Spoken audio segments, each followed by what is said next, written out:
Welcome to Sylvan Lake, the Sylvan Lake Gulls! Without further delay, Gulls baseball fan, let's welcome the first ever coach in our history, Jason Chatwood.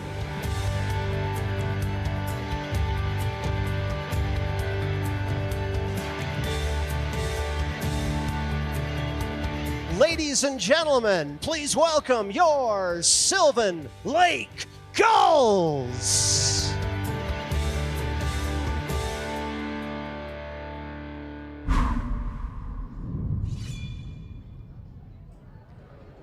The stage is set for one of the biggest rivalries that has transpired over the past few years in the WCBL, as the Sylvan Lake Gulls will look for a bounce-back response against the Okotoks Dawgs. Good evening, baseball fans, and welcome to the pregame show on FloCollege, brought to you by visitsylvanlake.ca. I'm Kel Clark, and yet again, this is my broadcast partner, Jim Clagan, excited to bring you this heavyweight tilt. Jim, we know the Gulls are coming off a tough loss last night against the Energy City Cactus Rats, but that brings the Gulls season record to 4-1.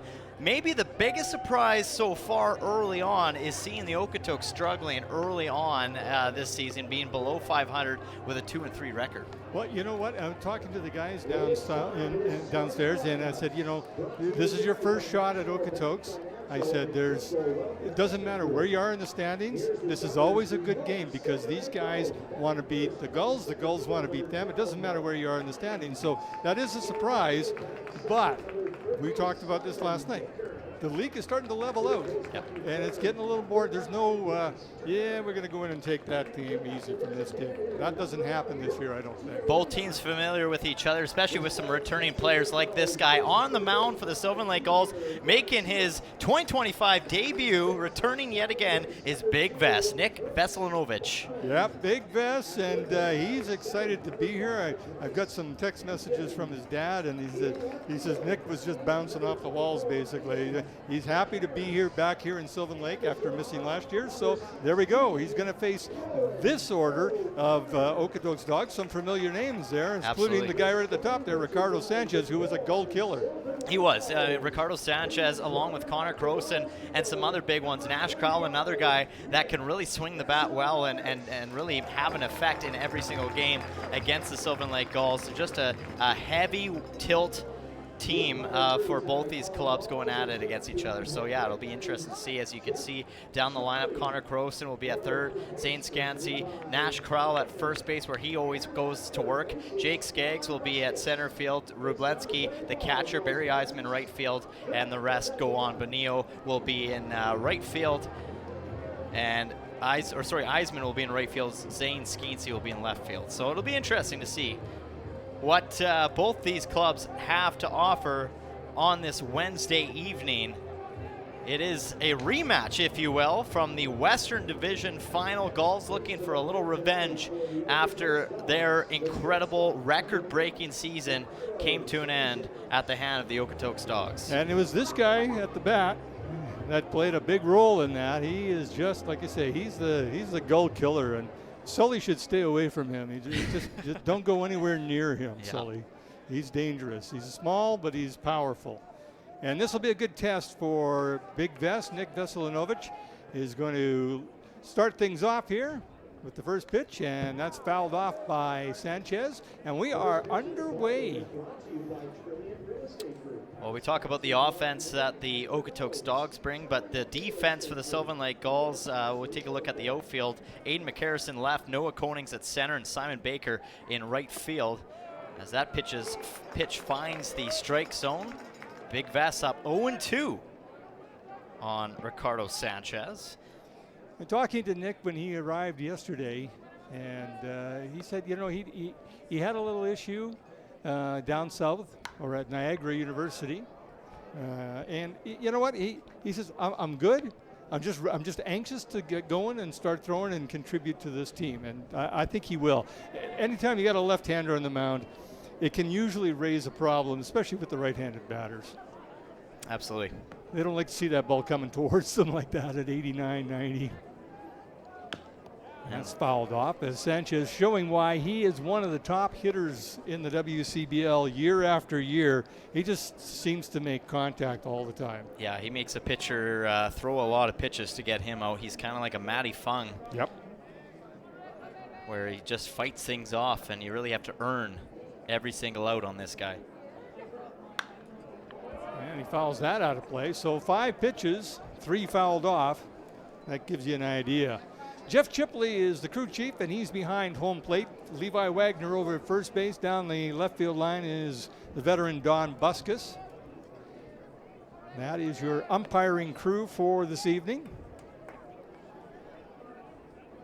And that's grounded down to third, and Bryce Hampton up with it. And a good scoop over at first base by Bryce Turner. So Bryce to Bryce. Yeah. And we've got Bryce and Brooks. And Brock. That's a Bryce connection. The killer right bees. Yeah, the killer bees. Well, you mentioned it right there. Let's take a look at the infield while we have a moment here. And yes, of course, you have the Bryce Hampton at third, who just made that incredible throw. Rowan O'Connor at short.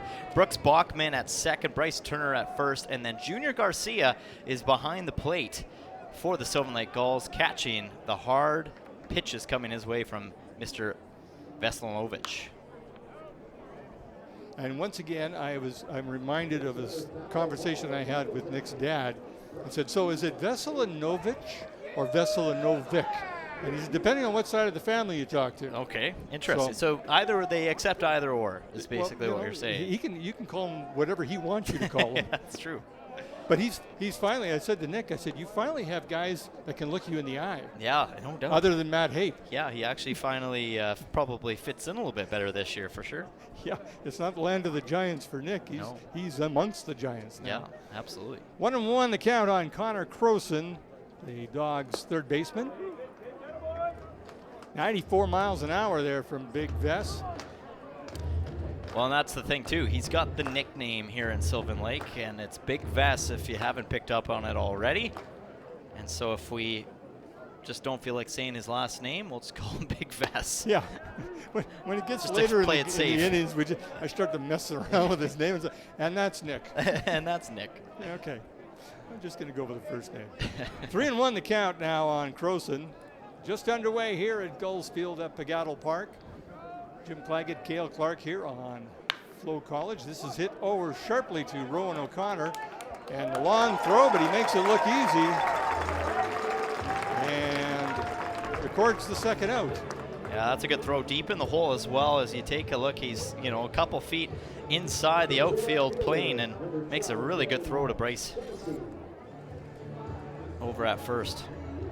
The other Bryce. The other Bryce. We got Hampton on third and Turner on the corner on the other side. So we got our Bryces cornered.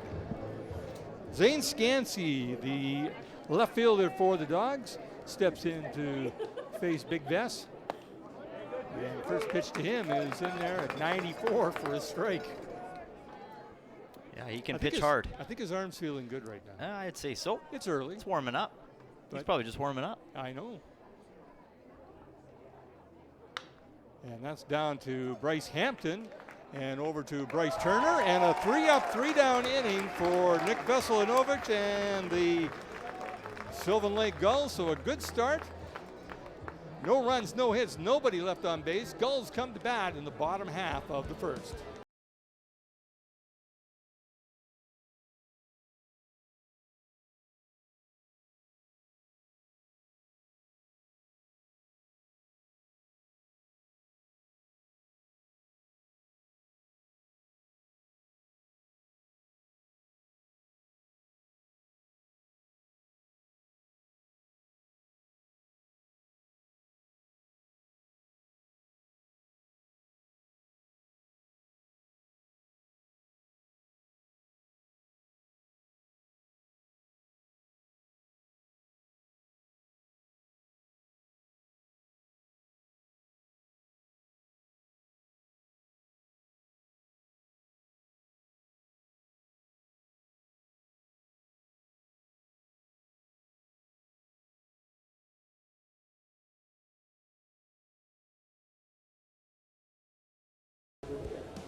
A great start so far for the Sylvan Lake Gulls in that first half of the inning as they shut out the Dawgs with 3 up, 3 down. And now we take a look at the pitcher for the Okotoks Dawgs. And here's a familiar face for Okotoks and for the Sylvan Lake Gulls, Preston Checheniak, who has had his fair share in games against the Gulls over the past couple of seasons. And, he's going to face a lot of new batters here today as we get a look at the lineup of the Okotoks Dawgs, but we also probably want the lineup of the Sylvan Lake Gulls. We see if there it is. There is Noah Konings. He's started things off a lot so far this year. He seems to be that leadoff guy that the Gulls look to. One familiar face that Checheniak will see is Simon Baker as he makes his return to lineup. Brock Tiarina will make his second appearance in a Gulls uniform here at Gulls Field as well. So, yeah, a couple guys that he will be a little familiar with, but for the most part, with the batting order, it's going to be some new faces that Checheniak's going to have to face. And he's a graduate of the Dawgs Academy, and that means he's been well coached because they do that very well down there. As Koning sits this down to third base, and Connor Croson up with it. A little wide of the target, but a good stab there by Nash Crowell. Those two veterans combined to get the first out. Yeah, a good throw there by the veteran Connor Croson to his veteran teammate in Nash Crowell. And just like that, it's one away. That'll bring up Simon Baker, who absolutely mashed a 2-run homer to right center field. It just missed the egauction.com hitting or batter's eye. Yeah, he put the mash in that potato, didn't he? I see what you did there. Yeah, Baker potato. Yeah, there you go. Sorry, I can't help myself. Oh man, we gotta write these down. I think we gotta start writing these down. No, you don't. We should do it. It's early. Why don't we start from day, which basically it's day one, not quite, but start right away, and we'll see what kind of puns at the end of the year Jim Claggett himself has come up with. No, there should be no evidence of that at all, ever. I want to see the list. I'd be curious to see how many you can do in a season. In a season? Yeah. Well, that sounds like a challenge. I'm thinking it's kind of like a home run challenge, but for you, it's puns. Okay. Well, I give you at least 50. I think you could at least hit 5-0. If I'm on, I could do 50 in an inning. Well, that's probably that too. Yeah. No. I know you did what? You had to have done 5 last night. My kids just roll their eyes when I do it, too. And a strikeout there for Checheniak as he gets Simon Baker on to swing at that. And 2 down here for the Dawgs. And Bryce Turner, first baseman Bryce, steps in to face Checheniak.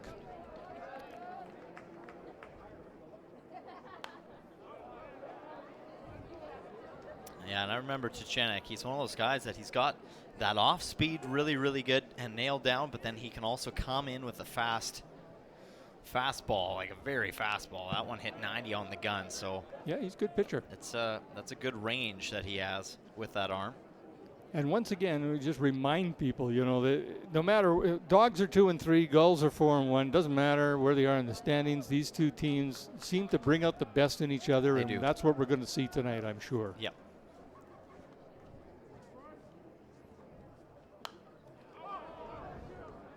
Yeah, it's definitely not going to be an easy matchup for either team when these two get together. And, the history that these two teams have had, it's always a heated affair. And honestly, the Gulls are going to have their best that we've seen this year because we haven't really seen their best yet, I don't think. I don't think we have either. And I was talking to the guys after. 1-2 the count, by the way, on Bryce Turner with 2 down here. Probably won't get finished this story because Checheniak works quickly. Not as quickly as Mason Little did last night. My goodness. Yeah. That one inning, he threw 15 pitches in probably less than 2 minutes. It was just like we couldn't even keep up. Yeah. So 2-2 the count now, and that misses outside. Count now full on Bryce Turner from Patriot, Indiana. Another Southwest Tennessee Community College player that Wyatt McKnight, coach of the Gulls, knows. And Turner works him from 0-2 to a walk. So well done by the number 3 hitter, Bryce Turner. That'll bring up the designated hitter, Brock Tiarina, another familiar face coming back to ply his wares for the Sylvan Lake Gulls, young man from Texas. Yep. And for Tiarina, you know, still kind of waiting to see him get going. Obviously, last night was his first game here at home in front of the home crowd, and only one base hit last night, and that was in the 9th inning where he got a single out of it. And it was a solid hit. Yeah, it was a solid hit, and we know he can. He had a little bit of bad luck, though, at the plate early on in that game, flying out to left field a couple times. Yeah.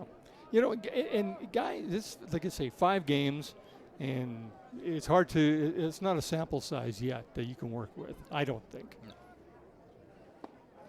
One of the things that we always have to remember is that we got spoiled with the team from 2024 and from 2023 with the abilities that these guys brought to the diamond. And these guys have probably the same abilities, they just have to tap into it in front of this crowd. And the crowd will be patient with them. Yep. But I said, not overly patient.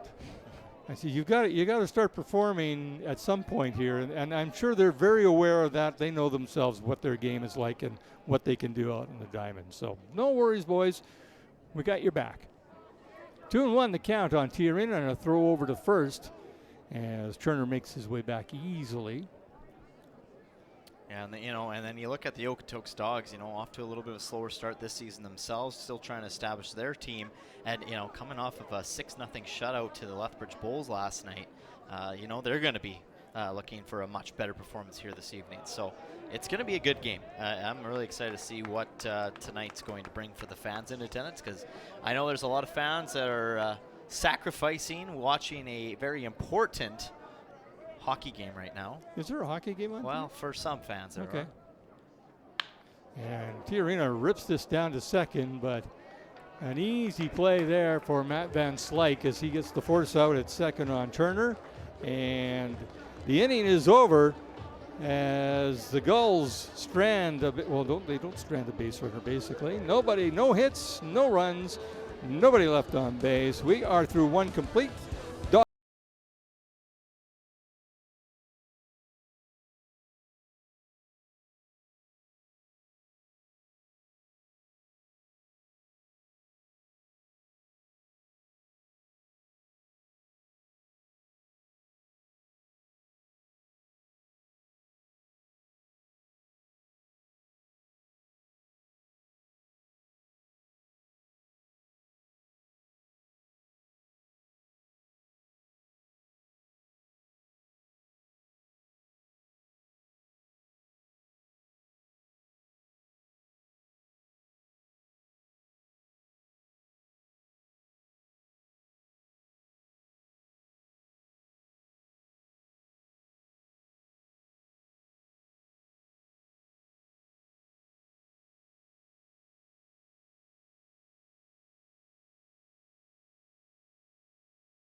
Welcome back.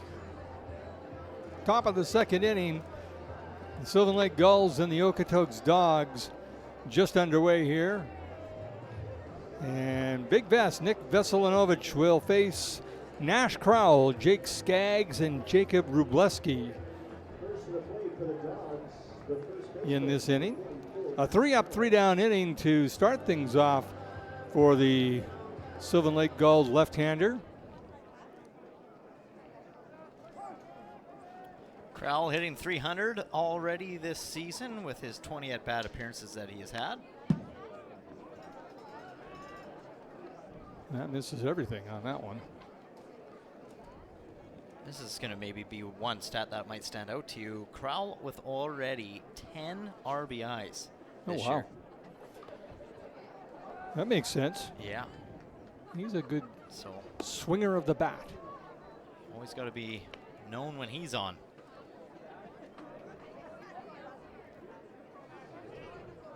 1-1 the count on the Dawgs first baseman. A little off-speed pitch there. Missing outside. 2-1 now.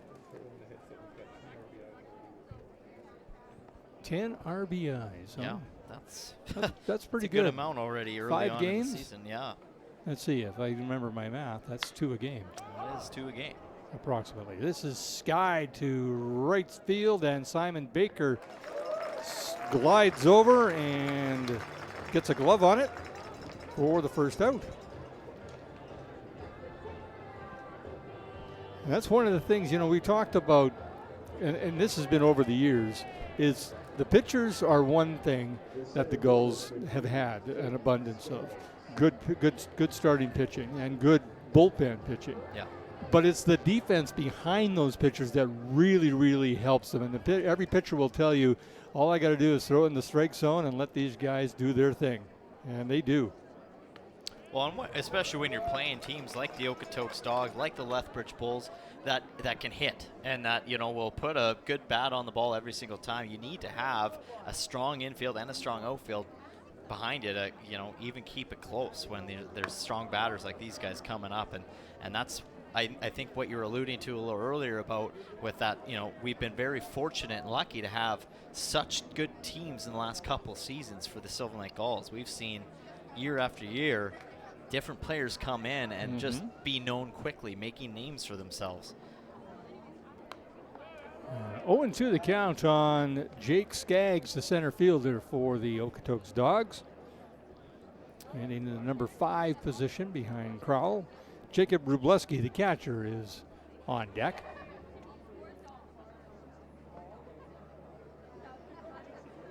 The 0-2 pitch, and that's ripped into right field by Skaggs.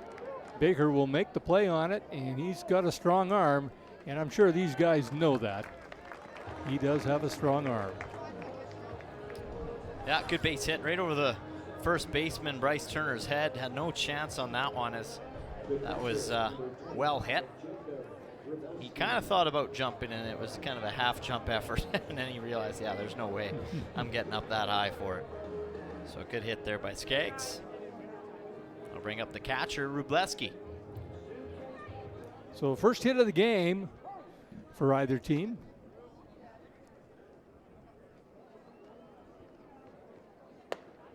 That misses just outside.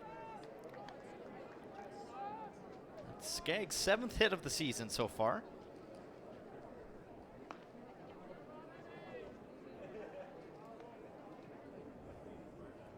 That explains why he's high up in the order to hit. And that's grounded towards the Gulls dugout.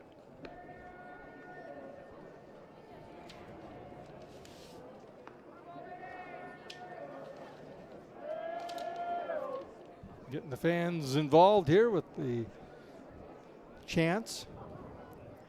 Another good crowd once again. Yeah. Weather's cooperating. That usually helps, doesn't it? Yeah, missing outside with that one. 2-1 on the catcher, Rubleski.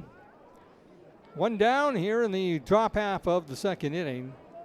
Gulls back to being the home team after being the visiting team here last night against Energy City Cactus Rats as they wait for their stadium to be completed. I think we got another one coming up with them, don't we? Yeah. Where they're the visiting or the home team. Next Thursday, June 12th. Yep.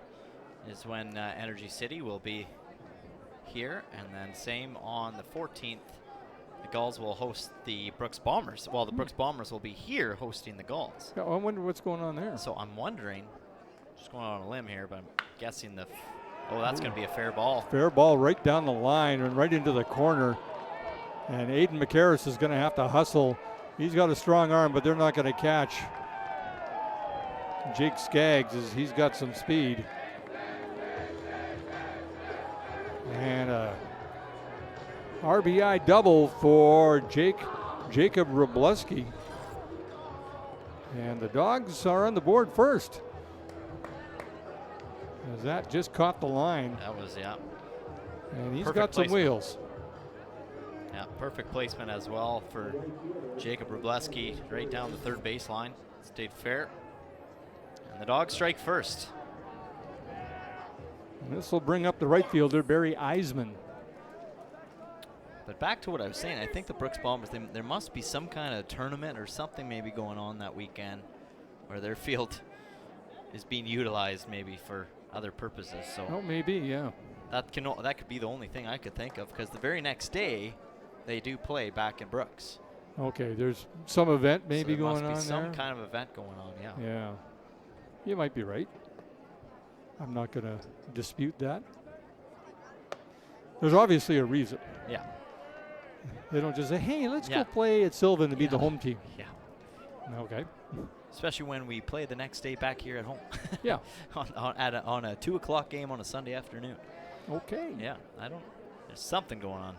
Rodeo maybe or something. I don't Maybe. know. Who knows? It's Brooks, right? Yeah. You Could never be know. anything. And that's ripped out into center field, and that could cash in another run as Wróblewski makes the turn around third. And the Dawgs have themselves a 2-0 lead here in the second inning, courtesy of a couple of solid base hits. That one by Barry Eisman. Yeah, absolutely. I mean, it started all with Jake Skaggs getting that base hit, and then after that, Wróblewski and Eisman both come in clutch with some timely hits, and that will turn home Wróblewski for the second run of the game for the Okotoks Dawgs. So we are getting waved towards the Gulls bench. I'm not sure what that entails. We got a little bit of a wave from home plate umpire Jeff Chipley to the scorekeeper up here, and he was pointing towards the Gulls dugout. So not sure what he was meaning by that. No. Usually when he does that means substitution has happened, and I don't think see so. one, so I don't know. This is Benito Bonilla, and he grounds this to O'Connor, and they do not turn the double play as Bonilla beats out the throw from Bachman, but they get the lead runner. Here's a good look at this replay brought to you by Hearthstone Property Management. Nice throw to second, the one in first, and yeah, just not in time, as you can see that. Good replay there as Benito Bonilla gets in time. And that'll bring up the number 9 hitter, the second baseman, Matt Van Slyke.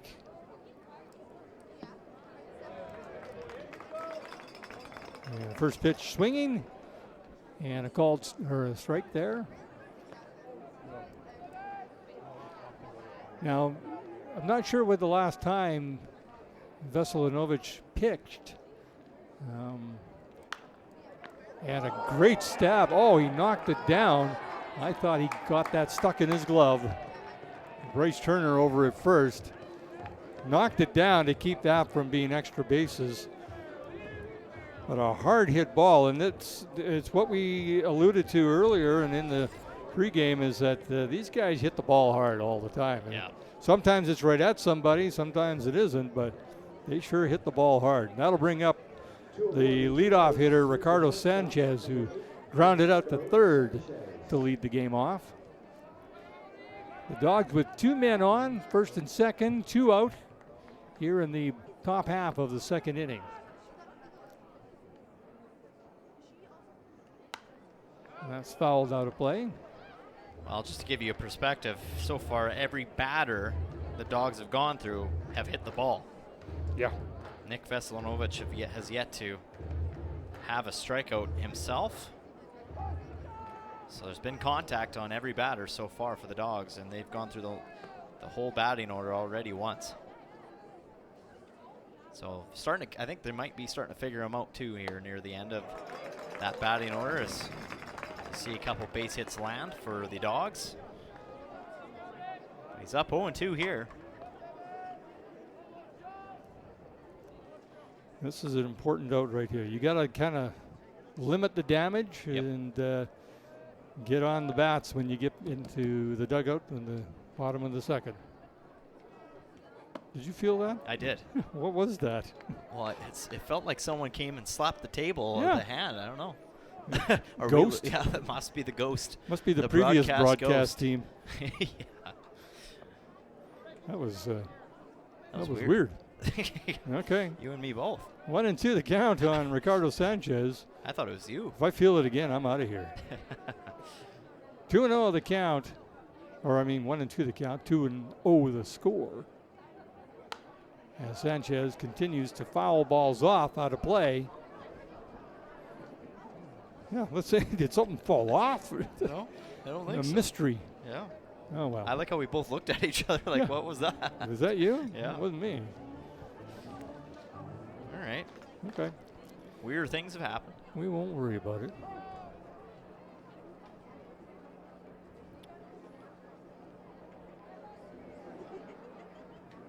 The 1-2 pitch coming up to Ricardo Sanchez, the leadoff hitter for the Dawgs. And he sends this into left field. And Aiden McCarris up with it. And that'll score another run as the Dawgs just keep the merry-go-round going here. As they are just putting the bat on the ball. And that'll prompt a visit from pitching coach Matt Hape, as the Dawgs are up 3-0 now. And 7 batters already in this inning with 2 down. And Coach Hape will have a little visit with Nick Veselinovic. I think it's a matter of just slowing things down for these guys, because we've seen now a couple times early on in the season the Gulls have had innings get away on them, where they've allowed the other team to put up big numbers in a given inning. So this last out is so crucial to stop the bleeding. Try to limit the damage here. Yeah, you're right. That is that's maybe the Achilles heel of this team at this point. Yeah. Is that they do tend to, I don't know, not allow, but, No, but they tend to have a bad inning here and a bad collapse. inning there, and that's all it is. Yeah. 2 bad innings, and that's where all the damage is done, it seems. And it's been kind of some major collapses in certain innings. I mean, last night Dylan Mittner, he was perfect through 3 innings, and then the 4th inning, it was like, wow, what happened? The Cactus Rats put up 5 runs in that inning and then put 3 more the next inning. It was like, wow, where did that come from, you know? But anyway, Connor Croson steps in. He grounded out to short. With 2 down here in the second, runners on first and second, as Veselinovic's trying to battle out of this and get his team safely into the dugout and grabbing the bats and try to cut into this Dawgs lead, which is currently 3-0 right now.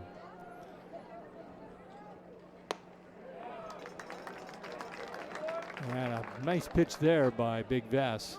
2-1 the count now. And we will see some action in the bullpen. Looks like number 26, Ben Bowman. Ben Bowman, yep. Is heading over to get loose. I talked to him yesterday after the game, and he said, we got 3 games, and I hope I get into one of them. Okay. And this might be the one he gets into. Maybe a little earlier than he wanted to, and that Nick Veselinovic wanted. 2-2 the count, and that's fouled out of play.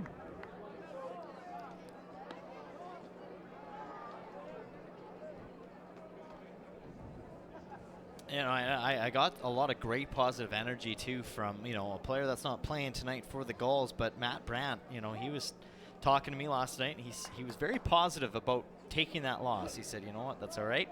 We'll pick ourselves up. It's early in the season, and we'll get her going again tomorrow. So you love to hear things like that from these new guys. You know, they're just positive energy, not letting that one get to you. That loss last night, and just, you know, pick yourself up, dust yourself off, and get right back at it. I think most of them are very aware of the how this franchise, the expectations, and fair expectations. I mean, you want your team to win, obviously, but if the pieces aren't there, well, then you have to drop your expectations. But the pieces are there. Yeah. And so they're expecting big things, and these guys want to deliver. So the two have to come together, plan and execution. I heard that somewhere once. I never follow it, but you know. Full count here on Connor Croson, and he works it to a walk.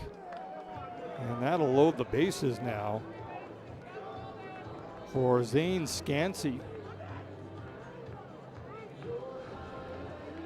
So I'm watching right now pitching coach in Matt Haight, and he is, telling the dugout, all right, boys, get warming up. Let's speed it up here. So he's kind of getting antsy, and I think he wants to have Ben Bowman to get loose, start throwing, and be ready to come into this game. This is the 9th batter to come to the plate here in the 2nd inning. As the Dawgs, like I said, doesn't matter what the record is, they seem to come here and give the Gulls their best effort every time. And he paints the corner on that one to even the count at 1-1. And as I mentioned in the pregame show, this is one of those rivalries that really transpired and picked up over the past few seasons. And it may be arguably the biggest rivalry in the WCBL. A good block there by Junior Garcia to keep it at a 3-0 game right now. And I think that's kind of, I know it's only the 2nd inning, but I think it's important that the Gulls get out of this inning only giving up the 3. Yeah, absolutely. Yeah, I mean, 3 is definitely manageable. As soon as you get down by 4, 5, even 6 runs, it just starts to look like a runaway. Yeah, and they've already been in that position a couple of times this year, exactly. And it's not a good feeling. No. And that's well hit to left field. That might stay in. Aiden McCarris runs into the bullpen wall, and that just drifted foul enough. That was a well hit ball there by Zane Scansey. It looked like McCarris really ran into the wall quite aggressively. I don't know if he saw the wall coming, if he meant to do that. Looks like he's shaking it off, but yeah, that wall stopped him pretty quick. I don't know if he meant to bounce against the wall like that, or if that was an accident. He's a big guy. He is. Gym rat. I mean, maybe that's part of his workout. I don't know. That's true. Not a lot of these guys are small and a called 3rd strike. Now, if that wasn't a great time to have your first strikeout, that was it. As he gets the call, and the inning is over, but not before the Dawgs put 3 on the board. Gulls coming to bat in the bottom of the 2nd.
Leadoff hitter for your Sylvan Gulls.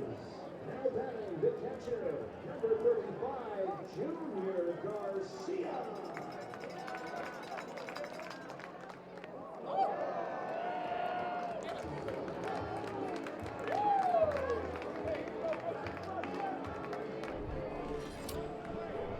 we're back as we take a look at this one. It hits number 35, Junior Garcia, so he gets on base early at the bottom half of this second inning, and not maybe necessarily the way you want to start it, but the Gulls will take it. It's taken one for the team for sure on that one.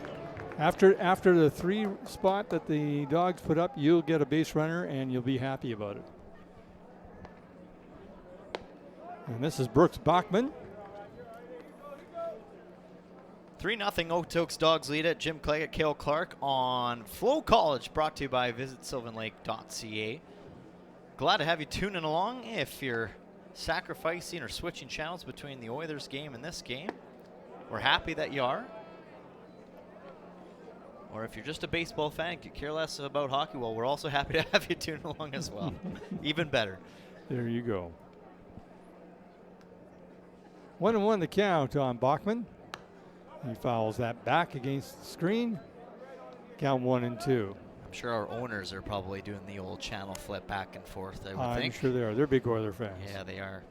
I find it hard to get into hockey in late May and then early June. Yeah, it's tough. I don't know. That's just me.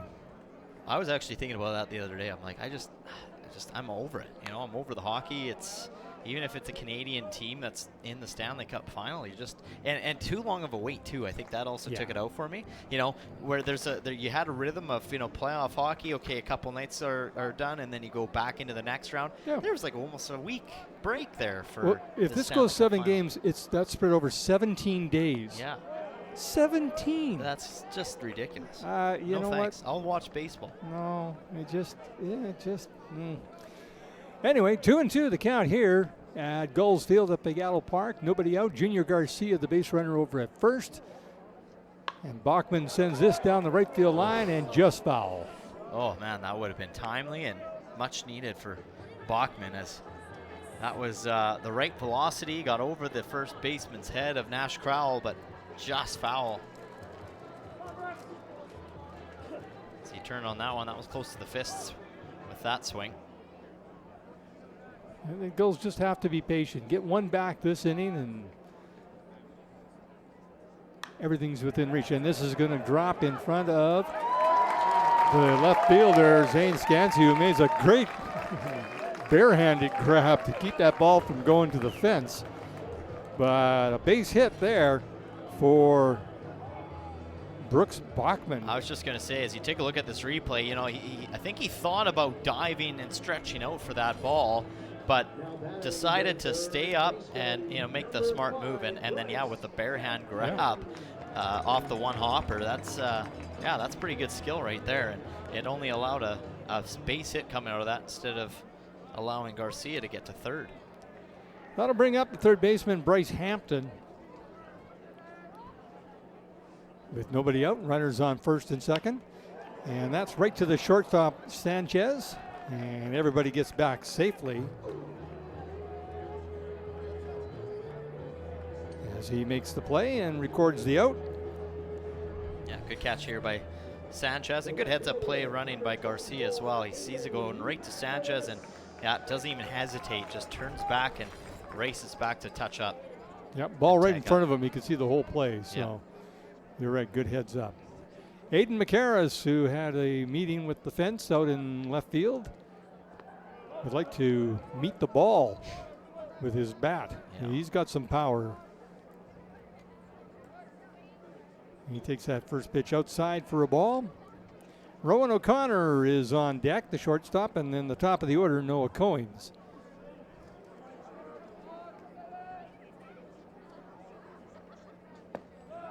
That cuts the inside corner, 1-1 the count. So is Big Vest coming out for the third inning, do you think? Ooh. Nobody's, Ben Bowman isn't warming up or anything. No, he's just sitting on the bench. Yeah, you got to the wonder, bullpen. Do they give him a chance to redeem himself with another inning? I'd like to think so. Yeah. I think they will. I think they'll give him a chance just to settle in. I mean, we've seen it already this year, except, the opposing player, the Cactus Rats did it to us yesterday, where we thought this guy was going to come out way earlier than he did, and then he ended up pitching 30 or 40 more pitches. 105 pitches on the night. This is grounded down to second, and a good play there, a good slide by Bachman, and that'll score a run. Now they've got him in a rundown. He's got to get back to first. Come on. Aiden McCarris kind of had a bit of a lapse in attention there. I'm not sure what he was thinking over there, but they do score a run on that. And then McCarris gets picked off. So what did they do? What did they do there? They did a 4-6. Well, let's take a look at the replay here. As McCarris, it looks like it's going to be a routine double play. The throw goes way wide, and then you take a look at McCarris. He turns going to second, but then he got kind of caught in no man's land, and they make the play. So.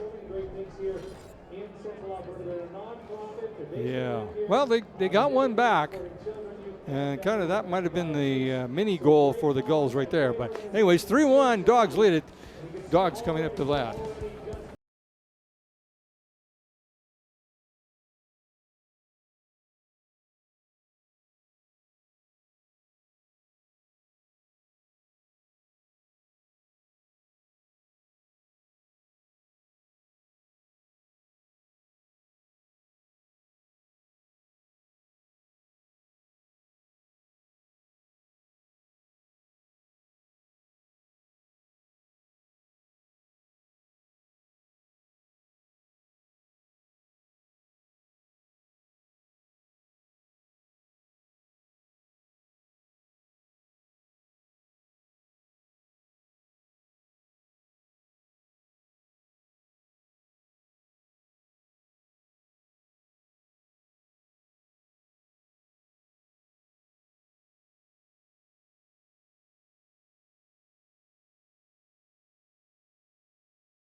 First to the plate for the Okotoks Dawgs, the first baseman, number 44, Nash Crowell. Nash Crowell will step in to lead things off for the Dawgs here in the top half of the third inning. Okotoks with a 3-1 lead over the Sylvan Lake Gulls. Nick Veselinovic back in the game. I think the strikeout that ended the Dawgs' threat in the second inning might have given him a little bit of a reprieve here from pitching coach Matt Hape. But he's back out there to face Crowell, Skaggs, and Wróblewski. This is where it kind of started. Yeah, and showing lots of confidence in this veteran pitcher as well, and Big Vess. I mean, he given him the start against the top Okotoks Dawgs team, and you don't want to take him out so early either. You want to give him a chance to kind of work his way back into this game and settle in. And he sends this out to center field, and Konings makes the grab in shallow center for the first out. Good defense there from Konings out at center field to make sure on that one. And I think that's kind of the mindset that Veselinovic has to have. Is just get it in the strike zone, start pounding the glove, and see what your defense can do. Well, exactly. He doesn't have to do it himself. Yeah, and as soon as you start getting a little picky and trying to, really play a little bit of the edge work on the strike zone, it's not going to end well for you. You're going to then start walking guys, and you're going to kind of get in your own head. So, yeah, stick to the game plan. Stick to just throwing it over the plate and, making the batters have to earn everything that they're getting. Not that we're trying to give any coaching advice here. Oh, ouch. That was loud. That was smack right on the back. That's Jake Skaggs that's making his way down to first base the hard way. Yeah, saw the Hearthstone Property Management replay there, and Yeah, that can't feel too good when Big Vest is throwing it your way. Yeah, that was in the 90s. For the Dawgs is number 25. That was right on the 3. So Jacob Wróblewski, he had that RBI double back in the second inning, and that's kind of where the Dawgs started to generate some momentum as this is popped right up out to right field. Simon Baker. Should be able to grab that no problem, and he does.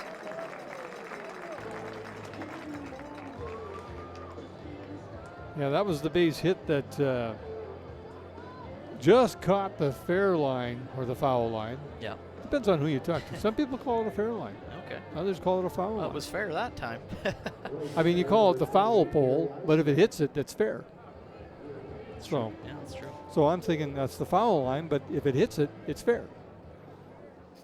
Fair enough. Semantics. That's right. Fair enough. Oh, God, I'm contagious. You are. And a throw down by Junior Garcia. And just about one of those slides there where it takes it, but it's not wet. So his slide ended before he got past the bag. Yeah, so a stolen absolutely. base there for Jake Skaggs. Yeah, and you take a look at where he started that slide. If he did that last night or even last Thursday night, he was well past that bag. But nice and dry conditions. Aiden McCarris could have made the tag out in left field. Exactly. Able to stick the landing on that one. It's slick. Oh, yeah. That's one for sure thing that happens on this turf when it gets wet. You got to start like Cleary Simpson was saying last night. You got to start your slide a lot earlier than you normally would. I'm surprised guys don't do it until they do it the first time and they go, oh, wait a minute, I can't do that now. Somebody ought to give them a heads up, right? Yeah. Hey, guys, wet field. Start your slide early. And it's hard to do that, I'm sure. The guys, they probably have a rhythm. They know how many steps or how many paces before they start their slide. Some guys do. I don't know if these guys do. But 2-1 the count on Barry Eisman, who grounded out to the front half of a double play that almost was.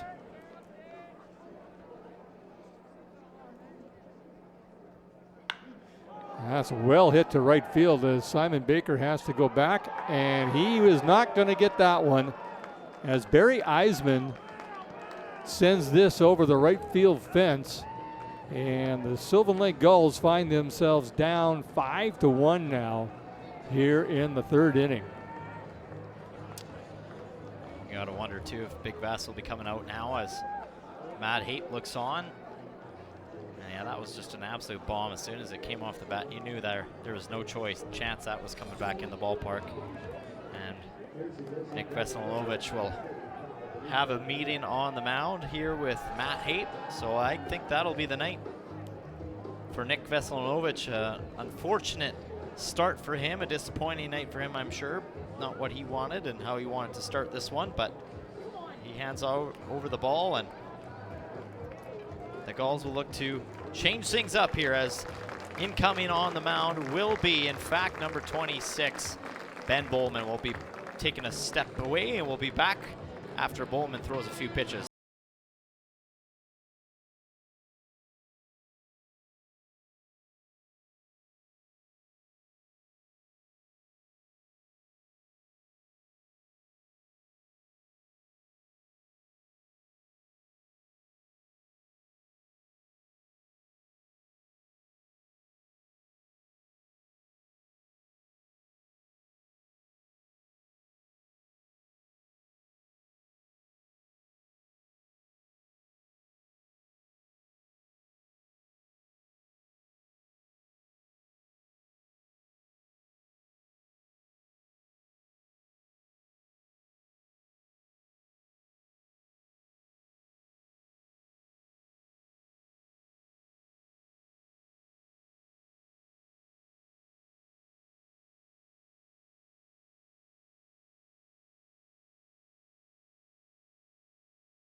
Well, as I mentioned, a beautiful night here at the park, and all you need is some grass, and you can do that.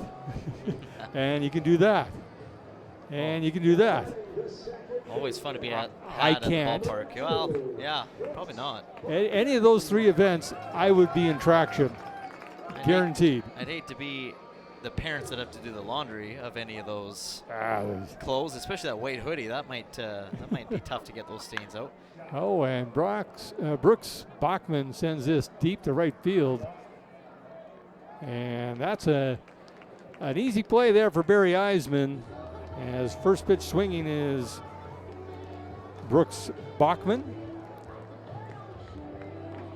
And he flies out to right field for the first out of the inning. That'll bring up Bryce Hampton, who made the play over at third base to end the top half of the 5th inning.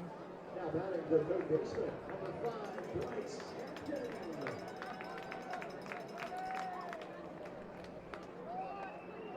Good job grabbing that shot there, guys. Certainly appreciate that. It always impresses me how you guys see things that we don't, and you throw it up there for us to talk about, and much appreciated. 1-1 the count on Bryce Hampton.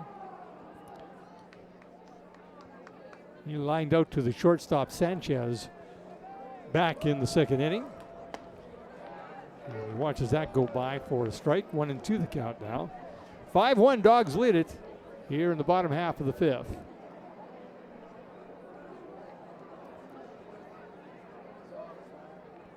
And that misses outside.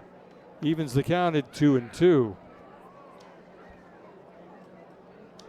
Bryce Hampton getting his first at-bats this season. He's yet to be at the plate for the Sylvan Lake Gulls, so first little piece of action he's getting in a Gulls uniform. So far, no luck with that fly out to shortstop. Full count on Hampton, and he fouls that off to stay alive. Wearing number 5. Remember who number 5 was last year? I sure do. Mr. Roy himself. Yep. Gavin Roy, shortstop. Tremendous player. This is off the fist, and Van Slyke comes in, gets the glove on it, and an easy play for the second baseman. And that'll bring up Aiden McCarris, who was, like I said, involved in that bizarre kind of play. Left fielder, number 24, Aiden Curtis.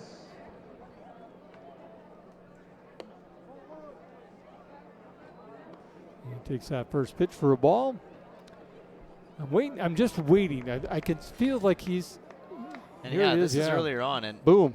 yeah, he bounced off that wall pretty quick, but he hits this one into right field, and that'll land as a base hit for McCarris. I'm staying on the bag this time. Yes. He's like not running to second. Not No. taking any chances. We take a look at the replay here, and yeah, it just finds the gap between first and second and rolls it out to the right field, which is what the Gulls need right now. And you were saying it right before he hit that. You're just waiting for Him to explode. He's like a volcano. Yeah, exactly. I have a feeling. Oh, Speaking talk of about volcanoes, explosion. Rowan O'Connor is sent this deep, and he's got the bat flip and everything. A 2-run shot to left field, a no-doubter for the Gulls shortstop, Rowan O'Connor.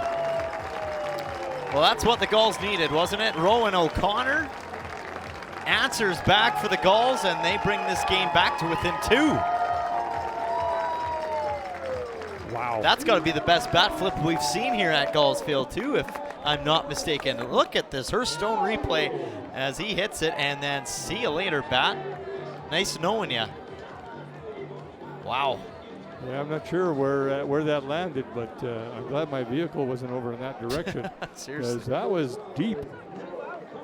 Rowan O'Connor with a blast to give a jolt to this crowd as well, and to his teammates.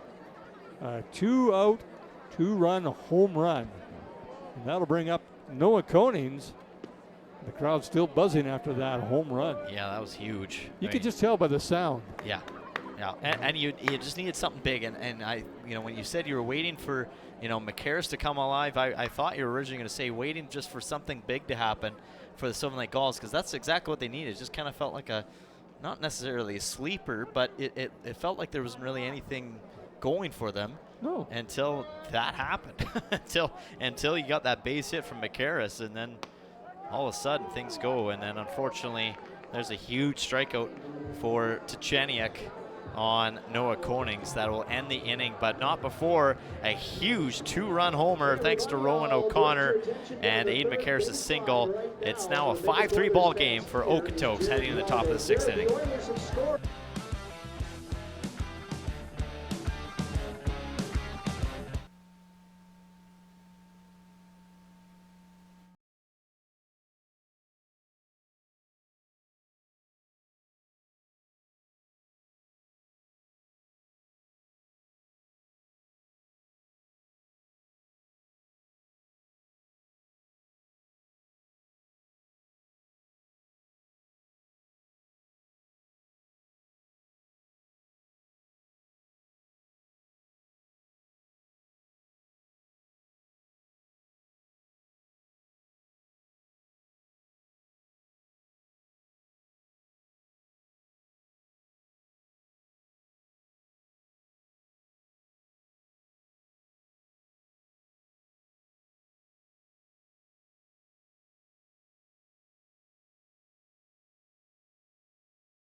Well, in for the Okotoks Dawgs is Ryan McFarland, and you look at that ERA, that is not a mistake, folks. That is very unusual for Ryan McFarland. Yeah, that's uncharacteristic for him. He's only been in a couple games. He's pitched 3 innings, but yeah, 6 ERA. Not something that he probably wants to see. And he's quickly up 0-2 on Bryce Turner. Yeah, and no surprise, really. Yeah. He likes to, and you know what? He likes to perform here, and maybe this is why they're getting him into this game, because this might be the game where it's a confidence builder for him after a sluggish start. But this is hit well right to Sanchez, and throw make no problem over Crowell for the first out. Anything on the ground to the left side of the infield pretty much gets killed by Ricardo Sanchez. Or I should say second out, sorry. Yeah. Sanchez is very good at that spot, sorry. Brock Tiarina will step in to face Ryan McFarland. 2 down here in the 6th inning. 5-3 Dawgs lead it. Kind of what we expected from these two teams. A little back and forth. Well, you hit a home run, we'll hit a home run. You make some good plays with the infield, we'll make some good plays with the infield. Well, we've talked about how good Sanchez has been at shortstop. That's a big hole and shoe to fill from past seasons with Brennan Luther in that hole, right? So to have Sanchez there, you know, picking up where they left off last year, that's pretty good. It's this lift to shallow left field, diving out for it, and not caught as it just comes out of the mitt of Zane Scansey. So Brock Tiarina will get a break over at first. Now, do we score that an error? I don't think so. I think that's just I mean, oh my goodness, he had it in his glove. And he thought he had it because he was going to give us the pose. Yeah, that last little rollover pop, it just popped right out of his glove. I think that's an error.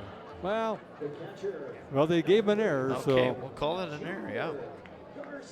Yeah, I mean, it was in his glove. Yeah. And then he rolled over, and I think he was trying to show everybody he got the ball. No, you don't. Junior Garcia now stepping in to face McFarland. Boise, Idaho is where Junior calls home.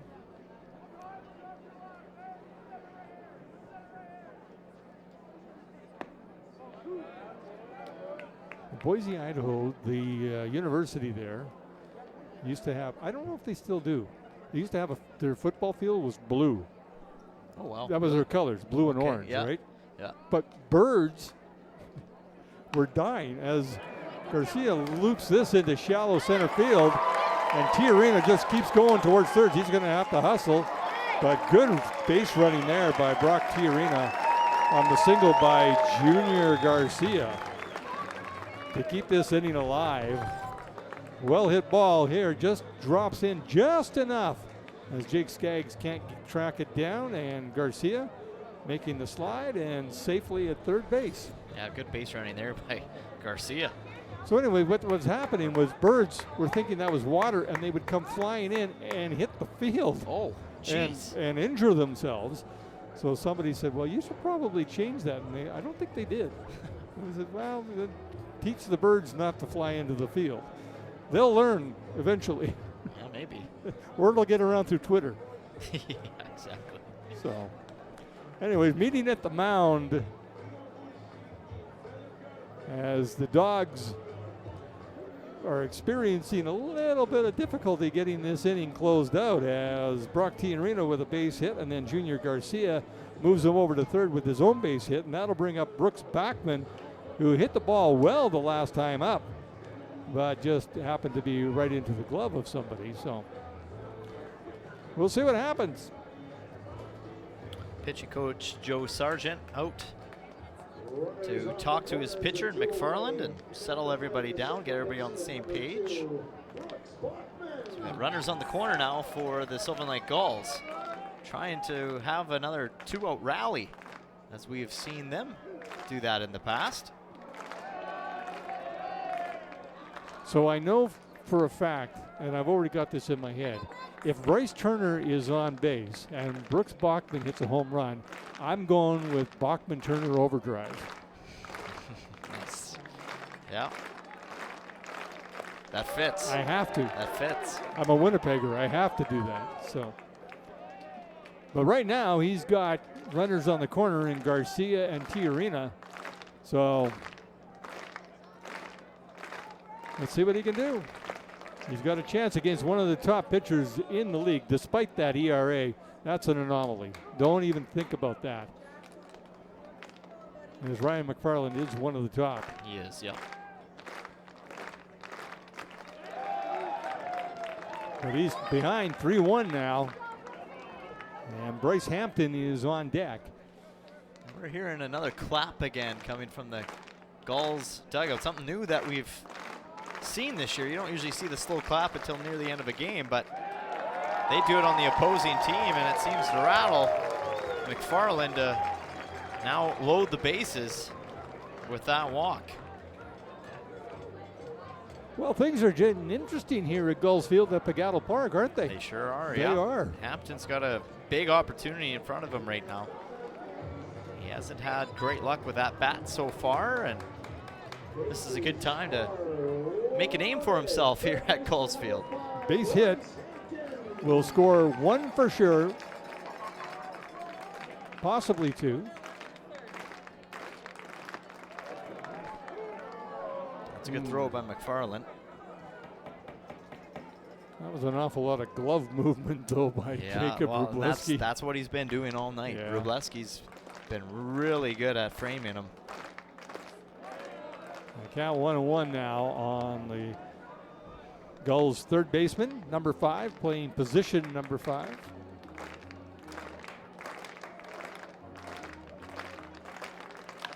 And well hit ball, but that's going to be foul down the left field line. Yeah, the Gulls were running on that one. They wanted So that. yeah, it's the 6th inning. I think it's a tipping point for this Sylvan Lake Gulls team right now. I do believe this is an important inning to get a run, at least one. You got to cash something in, absolutely. Oh, And there's the way there to it get is. it. Maybe the hard way, but there's always a way. As Bryce Hampton takes one off the shoulder, an RBI is an RBI, right? Right off the shoulder. Ouch, but I bet it doesn't hurt as much when you know a run's coming in for taking that one on the body. So Aiden McCarris, he did have that base hit back in the 5th inning and kind of got things started for the momentum swing for this Gulls team, as he was on base when Rowan O'Connor drove him in with a big bomb over left field wall. Well, as I said, I was waiting for the volcano to explode. We'll see if it's this time. Oh, he wanted to go with that one. Good on him to lay off of that curveball that was well out of the zone. 1-1 the count. This is what McFarland does. He changes speeds on you a lot too. Yep, he does. Oh, he held back on that one. Yeah, absolutely. Yeah, that was a good eye by McCarris. I mean, he's really wanting to swing at one right now. I know.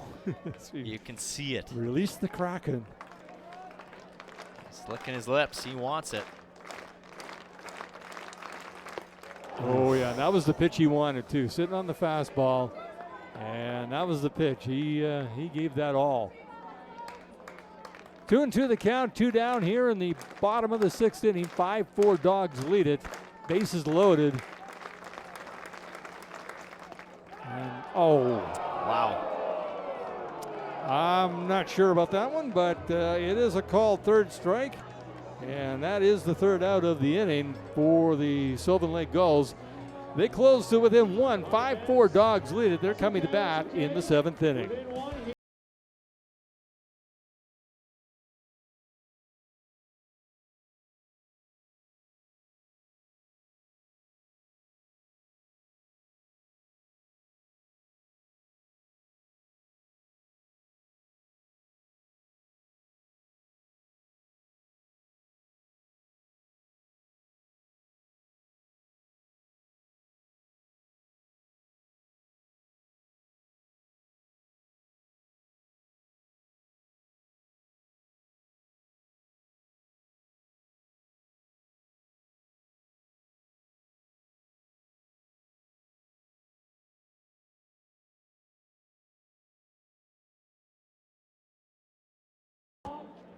5-4 Dawgs lead it here at Gulls Field, but lots of other games going on around the lake, including the one in Saskatoon, as that one's getting out of hand. The Berries up 13-1 over the Fort McMurray Giants. Medicine Hat is in Regina tonight. The Red Sox have a 5-4 lead over the Mavericks. And then we also have the Brooks Bombers, who are up on the Energy City Cactus Rats 5-3. Moose Jaw up 5-3 in Weyburn.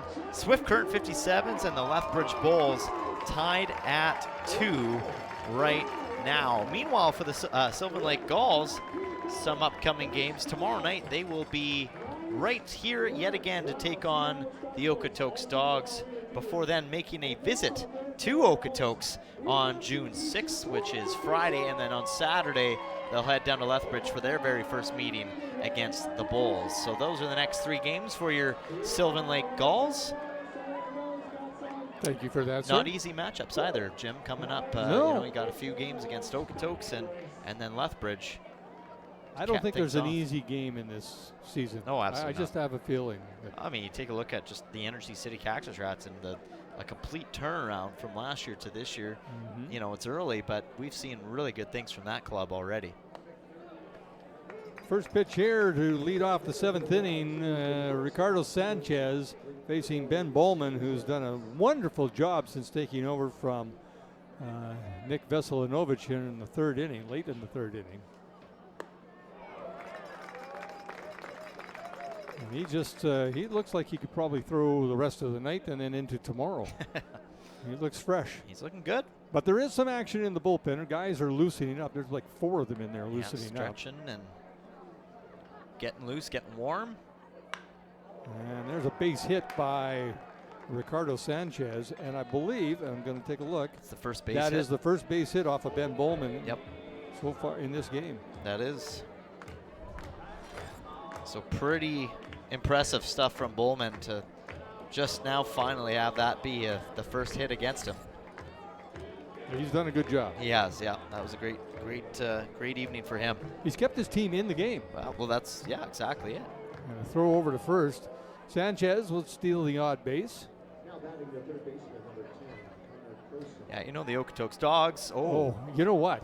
I was just going to say, Sanchez, when he slid back, he just got up and started walking back in to take his lead. And I'm thinking Ben Bowman might throw over there, and sure enough, he did. And if Bryce Turner had gotten the glove on it, I think they would have got him. Oh, they would have, yeah. I think that throw was just a little bit down and actually ended up hitting The Sanchez. The coaches tell him, say, you got to wait until he's set before you take your lead there, buddy. That was a little too casual. Just about cost him. And that's fouled out of play by Connor Crowson, who's 0 for 2 with a walk tonight. A couple of ground outs to Rowan O'Connor. This would be a good time, and I don't know if we have one. I'd have to check, but I don't think we've had a double play so far this season by the Gulls. Yeah, we have. Have we? Yep. Okay, I stand corrected, home and I opener. am standing. Home opening night, they had a double play against Energy City. Okay.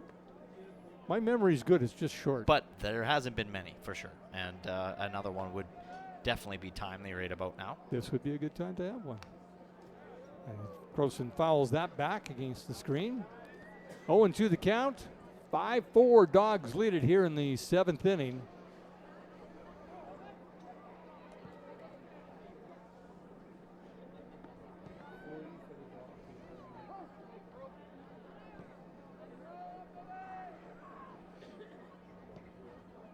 The 0-2 pitch from Ben Bowman to Connor Crowson is fouled up against the screen once again.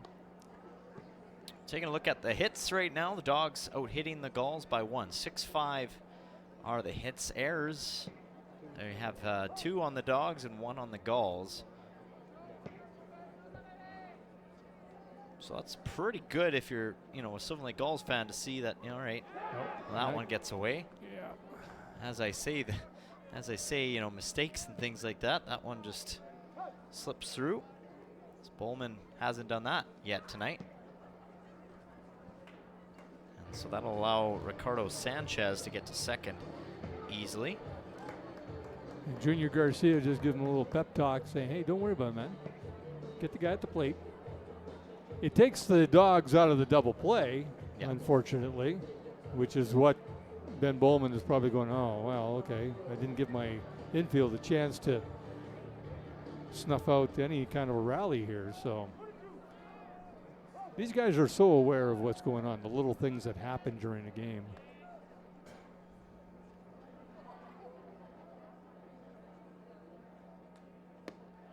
But you can't stay mad. Nope. What was it Tiger Woods' dad used to say? You got 10 seconds to be mad and then go back to playing golf. I need to take that philosophy with me. And what, golf? Yes. I sometimes stay mad a little longer than 10 seconds. I'm not good enough to get mad. Yeah. Oh, and there's a pitch. Wow. That's the pitch that the Dawgs have been getting all night, and Ben Bowman just got the benefit of that one from Jeff Chipley. So Yeah, let's take a look here at the Hearthstone Property Management replay. That was a really good pitch. And yeah, maybe a little bit away and outside, but like you said, it's been called all night. yeah, And we've seen that call last night as well. You know, that down and away and just catching that edge outside corner. It's working for the pitchers. it is. One down here. Runner on second is Ricardo Sanchez. This is Zane Skaggs, or Scansey, I should say. We got Jake Skaggs and Zane Scansey. He fouls that against the screen. Scansey is 0 for 3 on the night with a strikeout. A ground out, a strikeout, and a fly out to center field.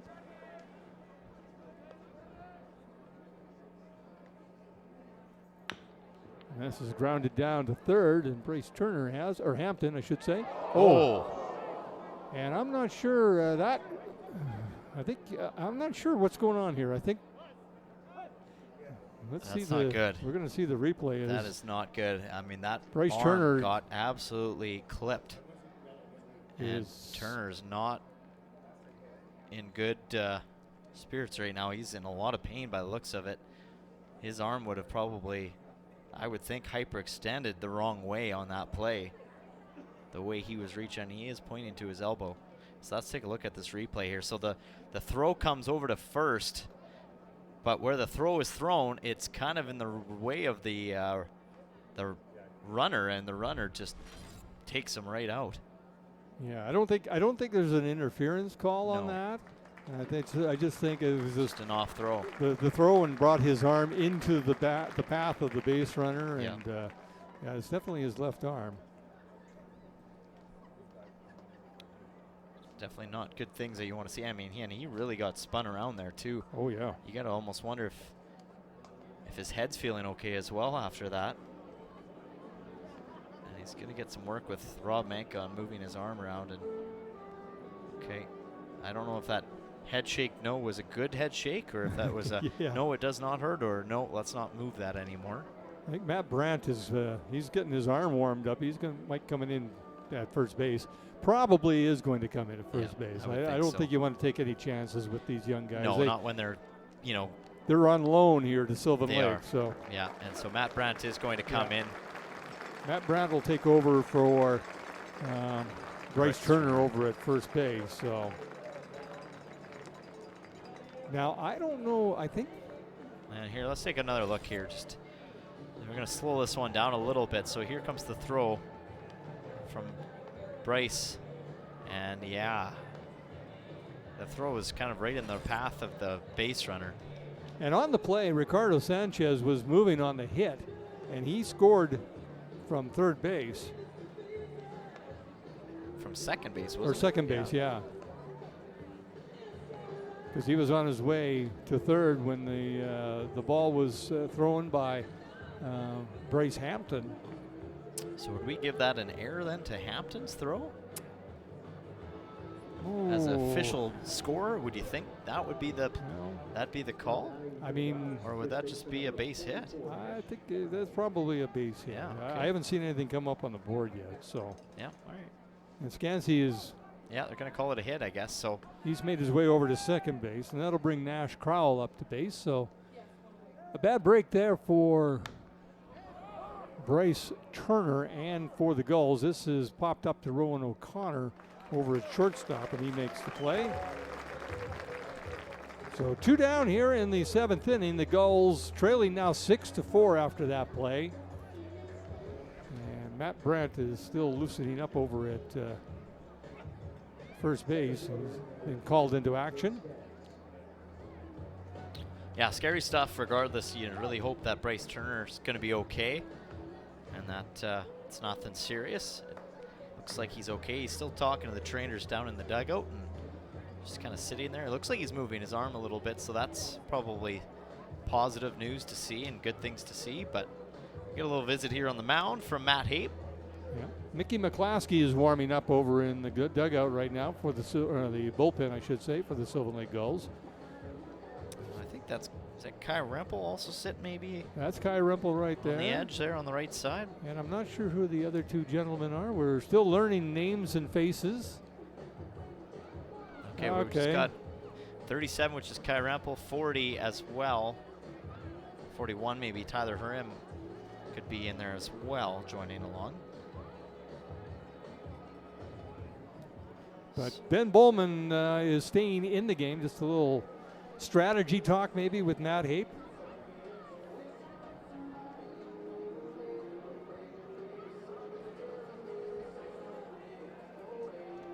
And Jake Skaggs, who's been on base twice now and scored a couple of runs, stole a base. Ooh, I don't think that was the strategy. Good stop there by Garcia. Otherwise, Scansey might have had a chance to get to third easily there if that went past. 1-0 the count on the Dawgs, Nash, Crowell, or Jake Skaggs, I should say. Zane Scansey is the base runner over at second with 2 down here in the top half of the 7th inning. Gulls trailing the Okotoks Dawgs 6-4.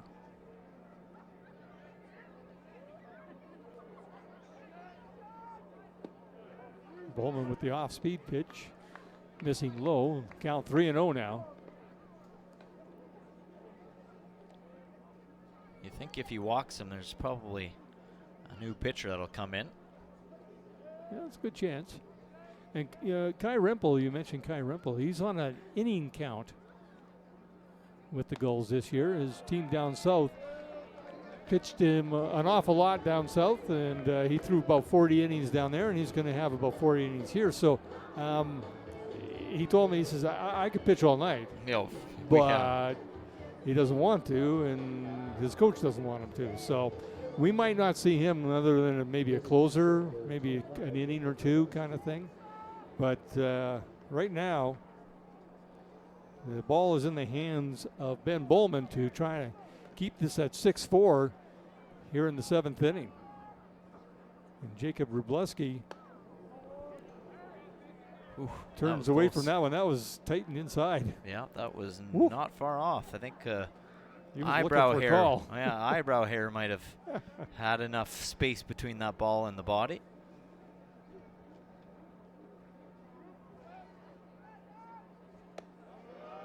Yeah, called strike there. That call has been made all night by Jeff Chipley, so no surprise. Mm-hmm. Yeah.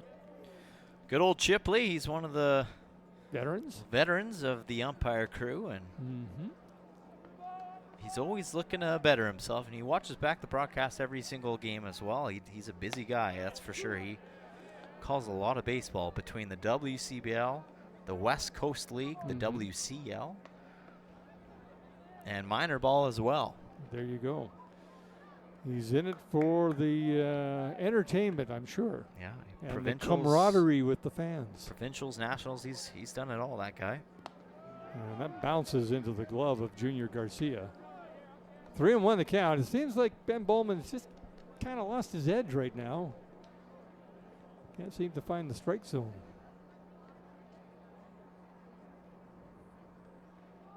But he needs to bear down and get this out, I think.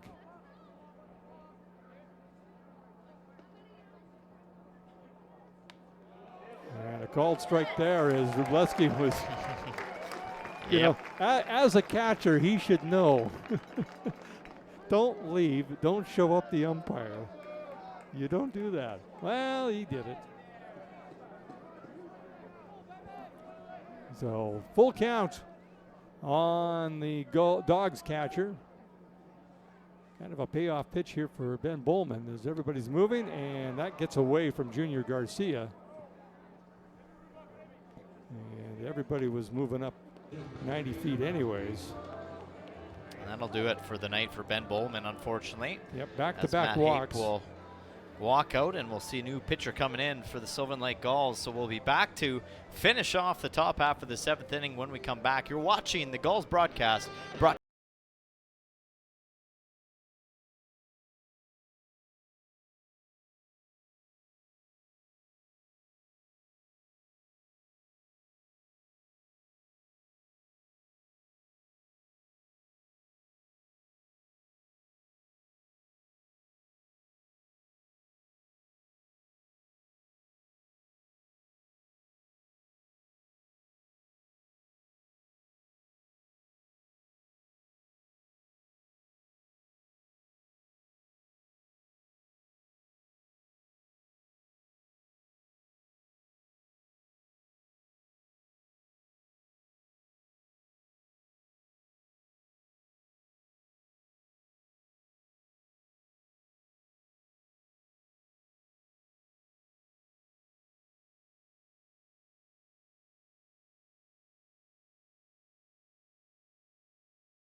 Mickey McCloskey with his second inning of work, or at least into the second inning of work. He didn't complete a first full inning. So he takes on the designated hitter Benito Bonilla, Matt Van Slyke, and Ricardo Sanchez. The 8, 9, and 1 hitters for the Dawgs, I should say. Top of the 8th inning, 6-4 Okotoks over the Sylvan Lake Gulls. And McCloskey starts Bonilla with a ball inside. Yeah, talk about the lineup of batters that McCloskey's got to face to start things off for his first full inning of work. Well, there's no easy out. There really isn't, no. And which it makes me wonder, like, how are these guys 2 and 3? But something obviously is happening. Well, and you mentioned it earlier, they play their best baseball against the Gulls. They do. You know, I think when they go elsewhere, things fall apart a little bit more for this team, and they clearly have this season. The Gulls bring out the best in most teams, I think. Yeah, that's kind of a nice thing to have. Yeah. You like the competition? Ouch. Wow, that hurt. 93 miles per hour on the gun. Absolutely beamed Benio. Not how you want to start this inning for the Gulls. Oh, right on the arm. Yeah, he's going to shake that off. Pinch runner coming in for the Okotoks Dawgs. I don't have a number right now as his back is turned towards us. I was just outside taking a little gander down the hallways here in the suites, and you can guarantee that everybody in the suites are glued to the TVs right now with the hockey game that's going on. It's in overtime, yeah, so not a lot of people in the suites watching this game that's happening in front of them. So we could pretty much do anything. Yeah, I mean, people at home are still you watching. play songs off of your phone. Yeah. Oh, you already did that. I already did that, yeah. It was fitting. I had to. Well, I know. Mickey McCloskey. That's right. I apologize to the McCloskey family if they'd heard that before. I'm sure they have. Mm-hmm. 1-1 the count here on Matt Van Slyke. As McCloskey misses with that one at 93. Ricardo Sanchez is on deck. He's been relatively quiet. Well, I shouldn't say that. He's got a couple of base hits. He's 2 for 4, so he's been solid with the glove as always, though. I would say the over-under on Ricardo Sanchez when it comes to errors is 5. And I would go with the under. Yeah. He doesn't make mistakes out there, does he? He is just so smooth. And now he was the second baseman when He Brendan was. Luther was the shortstop. So that was a pretty good 1-2 punch right up the middle. Kind of like what the Gulls had with Abelhosen and Gavin Roy and Marcus Abelhosen. Yeah. So those were that was it. That was fun to watch, those 4 infielders. A full count here on Matt Van Slyke as he gets a little more whatever that was, pine tar or whatever they spray on there. I don't know what they use anymore. So we just got confirmation that number 2 is the pinch runner for over at first. So that's Caden Williams, pinch running for Benito Bonilla.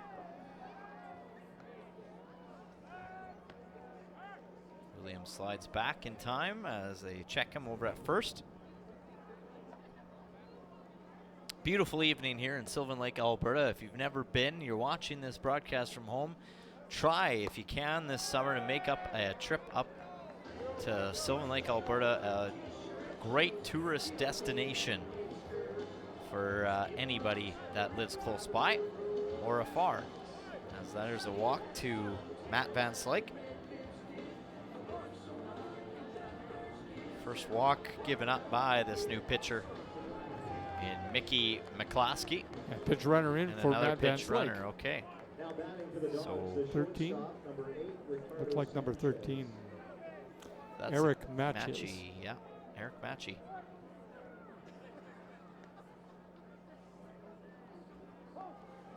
That's one thing this Dawgs team does is substitute guys in and out.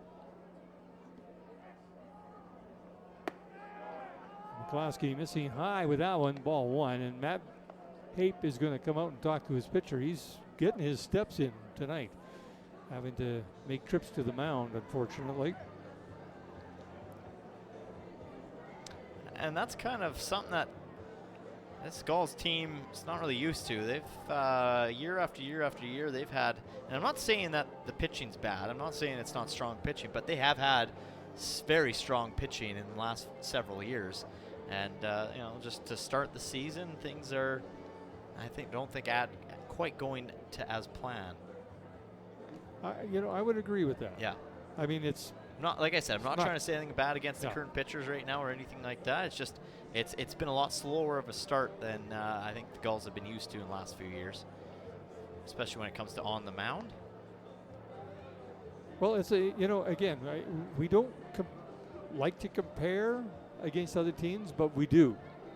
And Matt Hape's having a little conversation with Jeff Chipley as he leaves the diamond too, and that might be the strike zone chat, but it was a polite chat because Matt's still in the game.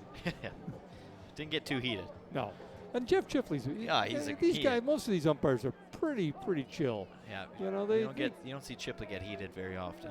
None of them really do.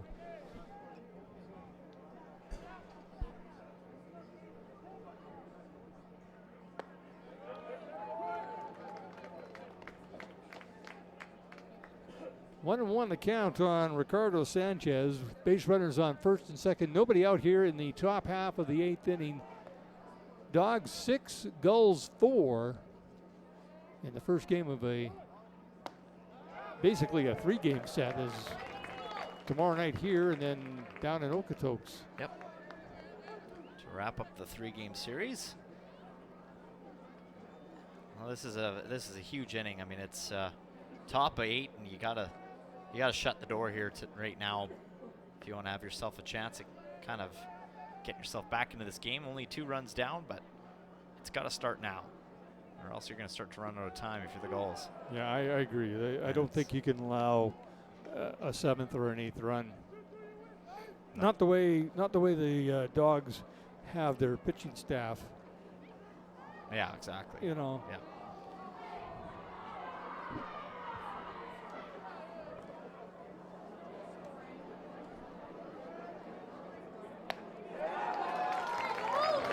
And you don't see that often, a strikeout of Ricardo Sanchez. But you just saw it now, folks, as Mickey McCloskey got the better of the veteran Dawgs player. And that'll bring up the third baseman, Connor Croson, who's 0 for 3 with a walk tonight.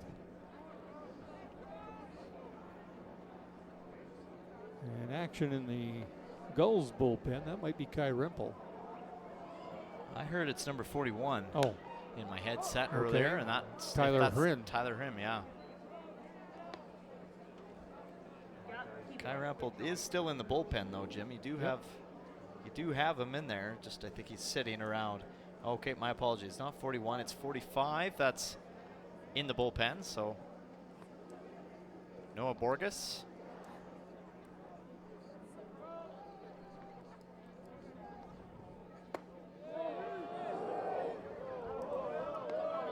One and one to count on Connor Croson.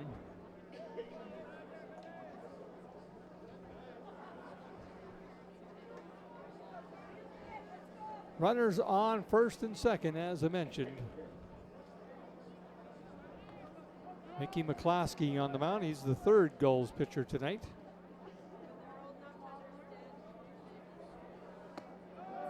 Oh, that was a good pitch. Just dropped a little too much, I think. I mean, it had some movement on it, that's for sure. Just a little low. Dawgs with 3 runs in the second, 2 in the third, and 1 in the 7th. That gives them the 6-4 lead. That's fouled out of play. 92-mile-per-hour fastball. Got Croson swinging on it.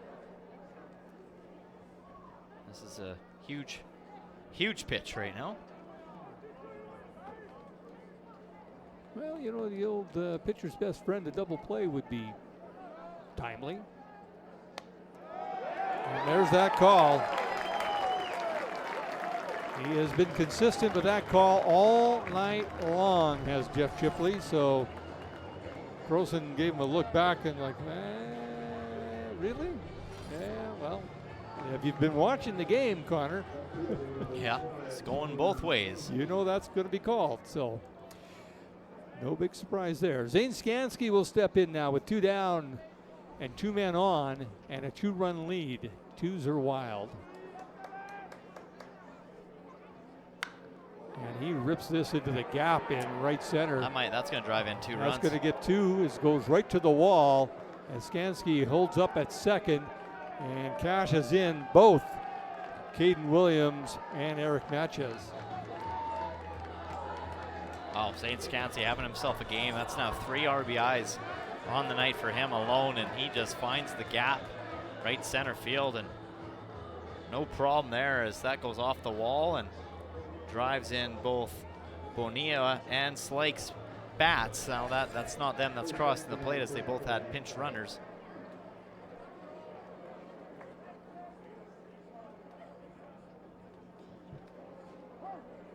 So just like that, it's a 4-run game. Now it's going to make it a lot harder for the Gulls to come back from this late in the game, especially.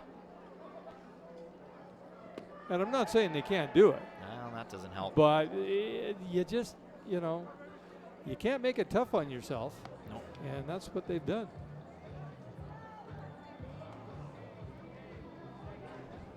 And it's not like they've made huge errors. No, good. They just Good good hit hitting. balls. Yeah. Good hitting by the Dawgs, and no surprise there either. Yeah, 8 hits, 8 runs. Well-earned runs.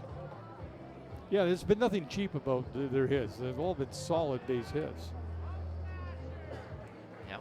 Just again, it's pitchers are getting beat out there right now for the Gulls early in the season. That's skied into foul territory behind, over by the Dawgs bullpen. Yep.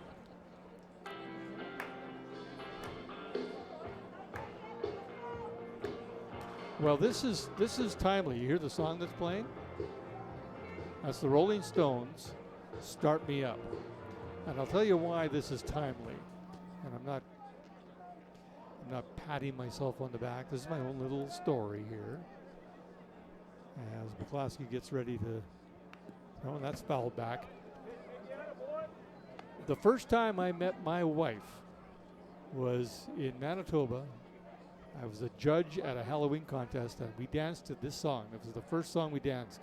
Today, June the 4th, is our 42nd wedding anniversary. Oh, wow. Happy anniversary, Jim. Thank you. That's awesome.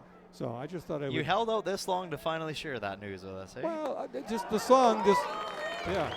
But a nice strikeout. Mickey McCloskey strikes out the side, but unfortunately the damage is already done with the 2-run shot there by Barry Skansky, I should say. Anyway, 8-4 Gulls trail. They head to the bottom of the 8th and coming to bat.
Well, the Sylvan Lake Gulls are going to rest their confidence in this man, number 36, Mickey McCloskey, to close this one out, being down 8-4 against the Okotoks Dawgs. And first batter that he's going to face is number 3, Jake Skaggs, who walked back in the 7th inning, had a single in the 2nd and a hit by pitch in the 3rd.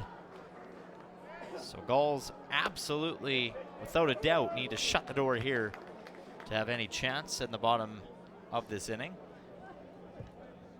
That's a 91 miles per hour just outside for a called ball.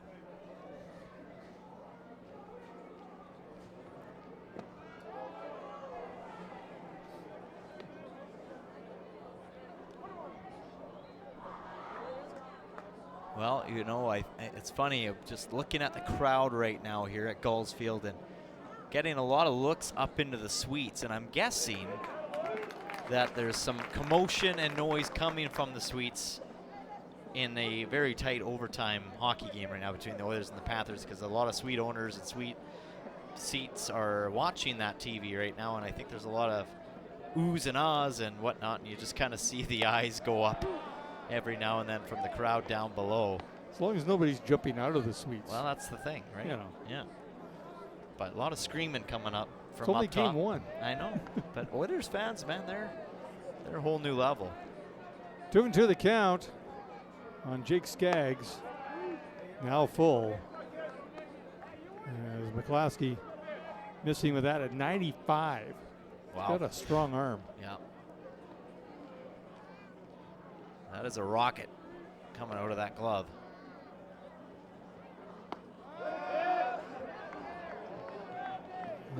Well, that's called the ball, and that's a walk given up by McCloskey. Let's again look at the replay here and see if we have a shot. Hearthstone Property Management replay. How far did this miss? Not by much. I've seen those be called before, but I think that was the right call. At the end of the day, we heard a... Sounds like the Oilers may have won. Sounds like someone won. Maybe that was the Florida Panthers, maybe? I think it would have been louder if it was the Oilers. Oh, okay, well. Tough to say. Okay. Well, we're just getting... 30 seconds left in We're getting overtime. live updates from our... now Oilers just scored. With 30 seconds left in the game, apparently, Jim. Apparently. 30 seconds left in overtime, I should say. Oh, good throw by Junior. Oh, wow. And now Don Buskus is going to have a chat here from Chatwood. Yeah, Jason Chatwood he's coming out to have a little talk with the umpire. And Chatwood's saying that you have to look around the player. Like, I had a great visual. That is a good tag. That's in time. I believe that that could have gone either way. I'm gonna. No, that was, yeah. That's be Switzerland here and say that could have gone either way. Yeah, Coach Chatwood not happy. I mean, that's a crucial call in this game potentially, for the Gulls. Well, a stolen base there for Jake Skaggs. 1-1 the count on Jacob Wróblewski, and a game 1 win for the Edmonton Oilers in the hockey game. All that right there. I'm wondering if that early cheer was because one guy's phone was ahead of everybody else's. Maybe.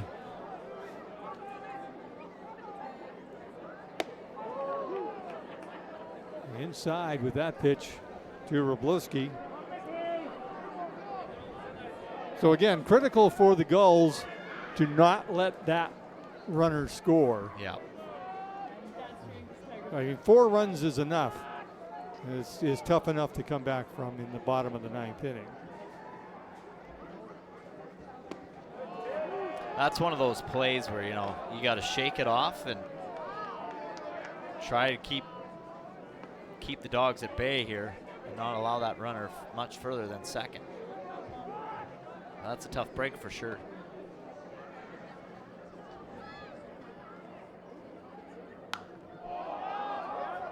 is skied into the infield.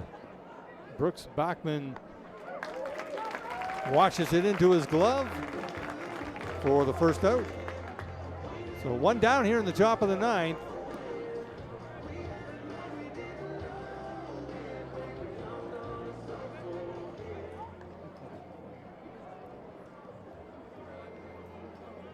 Now batting the right fielder, number 28, Barry Eisman. Barry Eisman steps in to face Mickey McClaskey.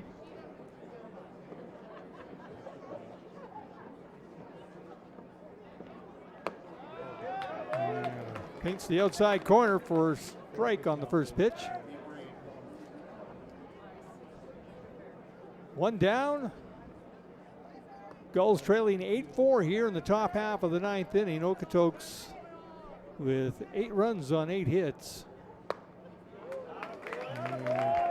Not sure.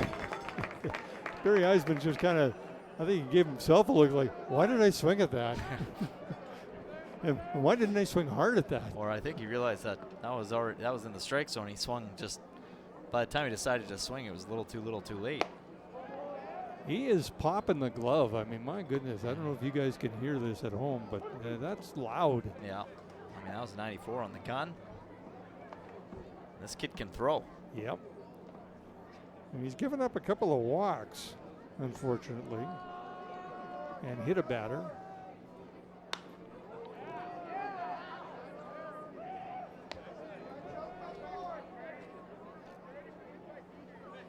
One and two the count on Barry Eisman.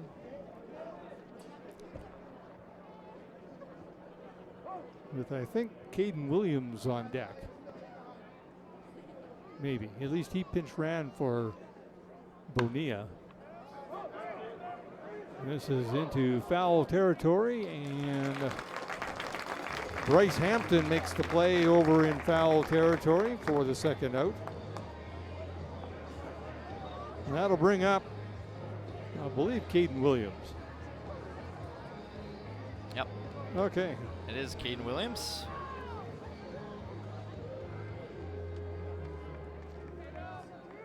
Another returnee for the Dawgs this year. Pittsburgh State University product. And outside corner, once again, the called strike by home plate umpire Jeff Chipley. Williams had a .307 batting average, had an 88 at-bat appearances last year.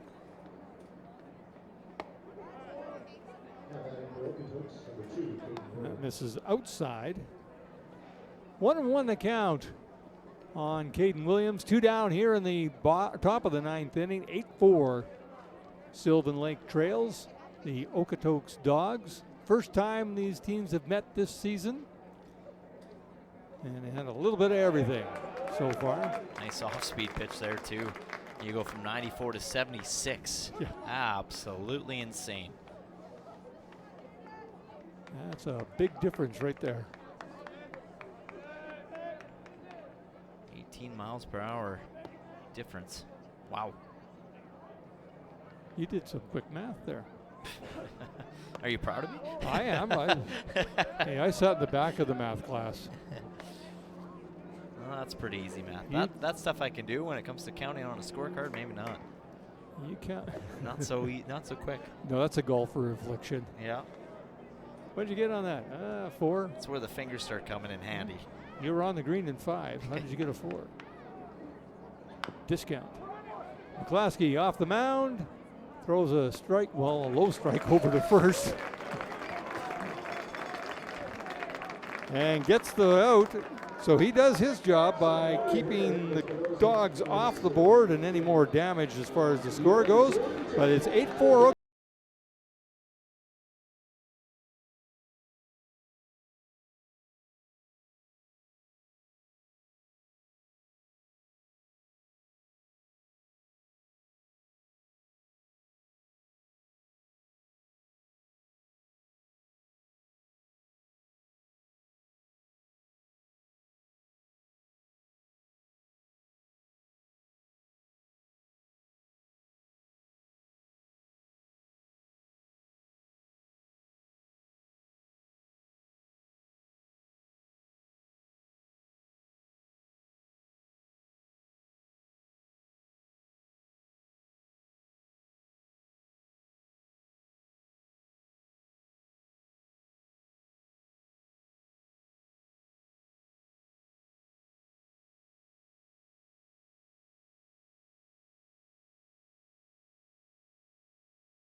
The Okotoks Dawgs throwing in a new pitcher on the mound to close this one out. You can tell they really want this win because Alex Oliver steps into this game, and so far in 2 games that he has been a part of on the mound, he's got a 0 ERA, and he's only given up 4 hits.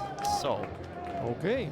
yeah, That'll do it. this guy might be the real deal for the Dawgs, and they're going to throw in their ace, if that's what it looks like, to secure this win for the Dawgs. Well, he'll face Brooks Bachman, Bryce Hampton, and Aiden McCarris. Here in the bottom of the 9th, Gulls need to start something right off the bat.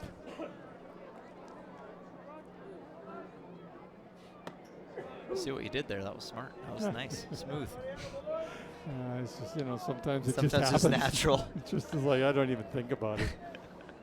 I rarely think.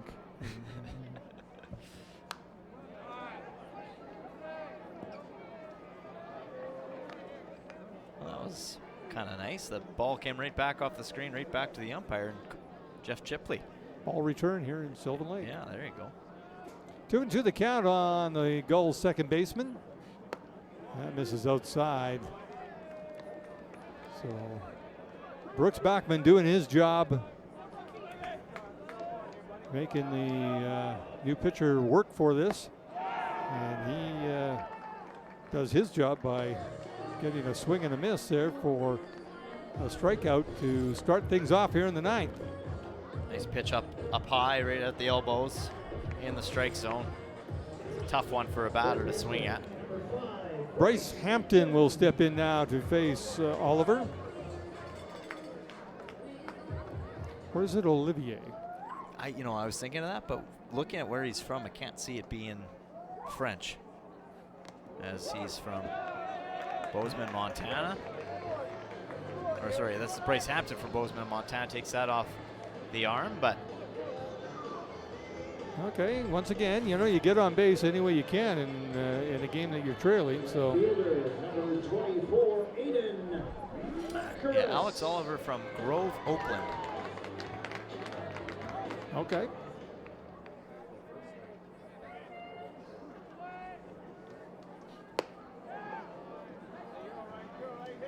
First pitch swinging is Aiden McCarris, and he is down 0-1 right away.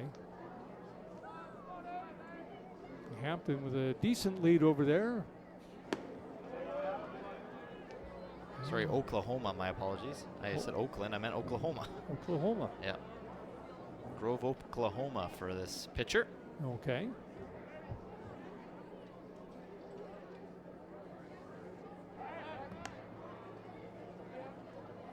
Throw over there by Oliver.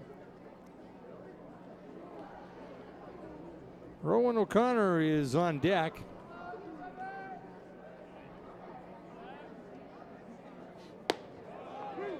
He pops the glove pretty good too.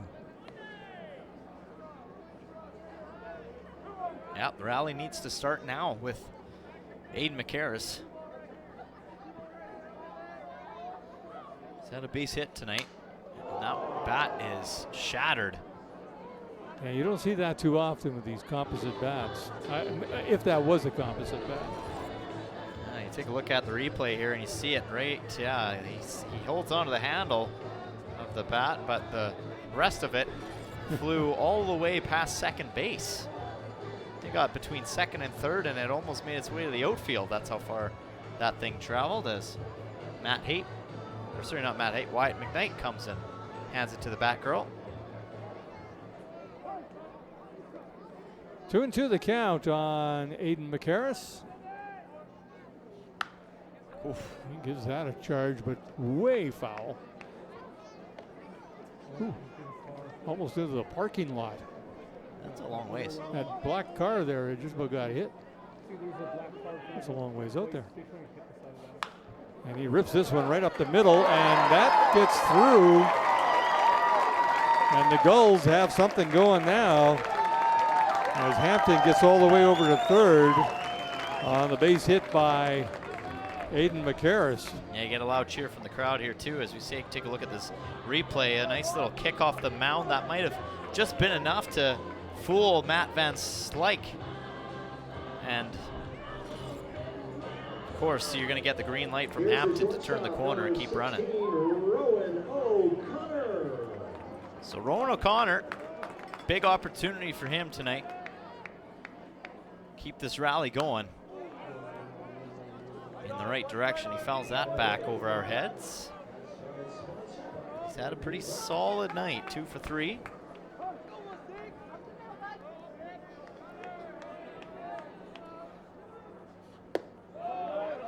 You got the crowd off of their feet, onto their feet, I should say, with a 2-run homer.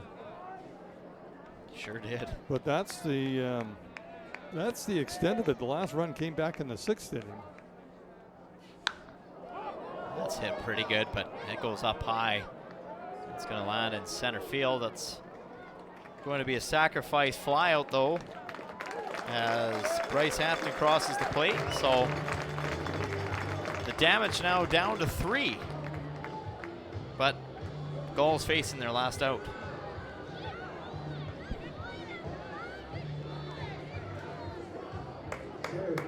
So 3 RBIs now on the evening for O'Connor. Yep. Noah Konings steps in now to face Oliver, who's finally given up a run. Yeah. If you're keeping score. Yeah, that breaks his perfect 0-run average. McCarris takes off for second, and the hit and run was on as O'Connor or Konings fouls that out of play.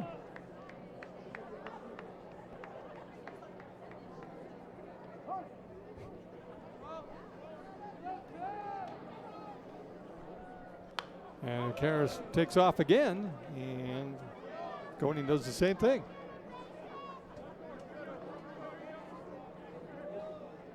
And the Gulls are trying to generate something here. 0-2 count on the Gulls center fielder. And that's 3 for 3.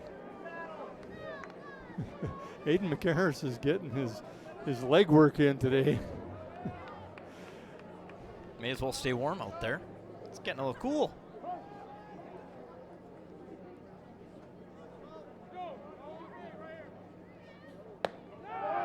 This time, he gets the stolen base unchallenged.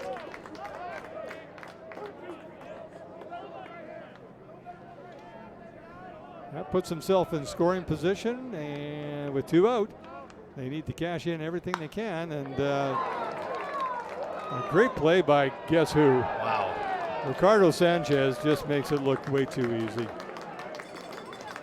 But once again, he puts the lights out on the Sylvan Lake Gulls with an outstanding defensive play this time around.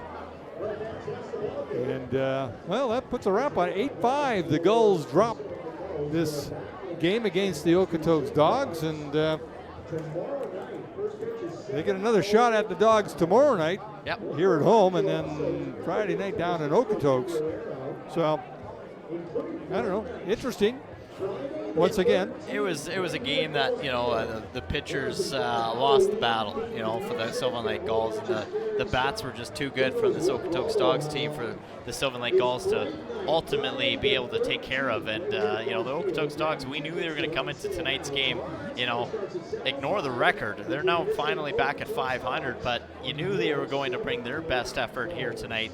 And they did just that, as the Sylvan Lake Gulls now have fallen 2 straight on the season. Their record now 4-2 on the year. But as we mentioned, we'll get some chance for redemption and revenge here tomorrow night against the Okotoks Dawgs. As we roll the clip, but before we roll that clip, we're going to hand it down to our player of the game with Jared 16, Rowan O'Connor. Rowan, first off, you're new to Sylvan Lake. Welcome as part of the Gulls organization. What's your time been like so far here in Sylvan? It's been great. The organization has taken care of me really nice. Host family is really nice. Everything's been super lovely here. I'm enjoying Canada. in Alberta. Yeah, tell us about your season down south. Gonzaga University freshman from Seattle. Tell us what baseball was like down there this past season. It was cold, really cold to start the year, and then it was nicer. And I didn't really play at all, but it was just good to develop and have the guys in front of me, watch them, learn from them. It was good. Well, you get an opportunity here in Sylvan Lake to play. Obviously, you've been playing a few games already. It's been a little chilly, so obviously you're used to that too. Okotoks tonight, you get another chance at them tomorrow. What do you see from your team that you just got to tweak and turn around to make sure you get that W tomorrow? Yeah, I think just like bring a little energy early in the game. Just get out front first. I think we can do that better. Well, we'll be here tomorrow night to watch it, and we'll be looking for that W. Congratulations on Player of the Game. Rowan O'Connor, your Player of the Game here tonight, brought to you by Rowan EG O'Connor Auction. taking full advantage that is, of his playing time up here in Canada early on in this WCBL season, as he has heard it right there in the interview. Didn't feel like he's gotten a lot of time down south, did a lot of learning and watching from the bench, but he's getting a pretty good opportunity up here with the Sylvan Lake Gulls, and he used that opportunity tonight with a huge bomb that drove in 2 runs. Yeah, 3 RBIs on the night, and excellent point that he just made. He says, we got to be better at getting ahead. Yeah. Play from ahead as opposed to playing from behind, which they've done quite a bit this season so far. So we'll see what happens. Absolutely. Well, it was another tough battle for the Sylvan Lake Gulls. A tough start on the mound for Nick Veselinovic. Gulls did score in a couple runs, but they also ran into some defensive trouble and then into a hot defense as well from the Okotoks Dawgs. But at the end of the day, the fans still had fun as kids sliding down the berm. The Oilers won for a lot of fans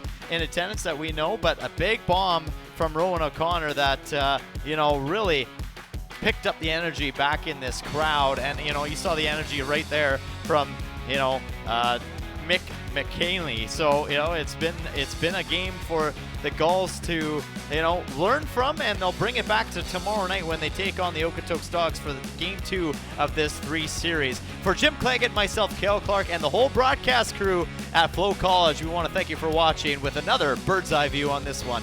Good night.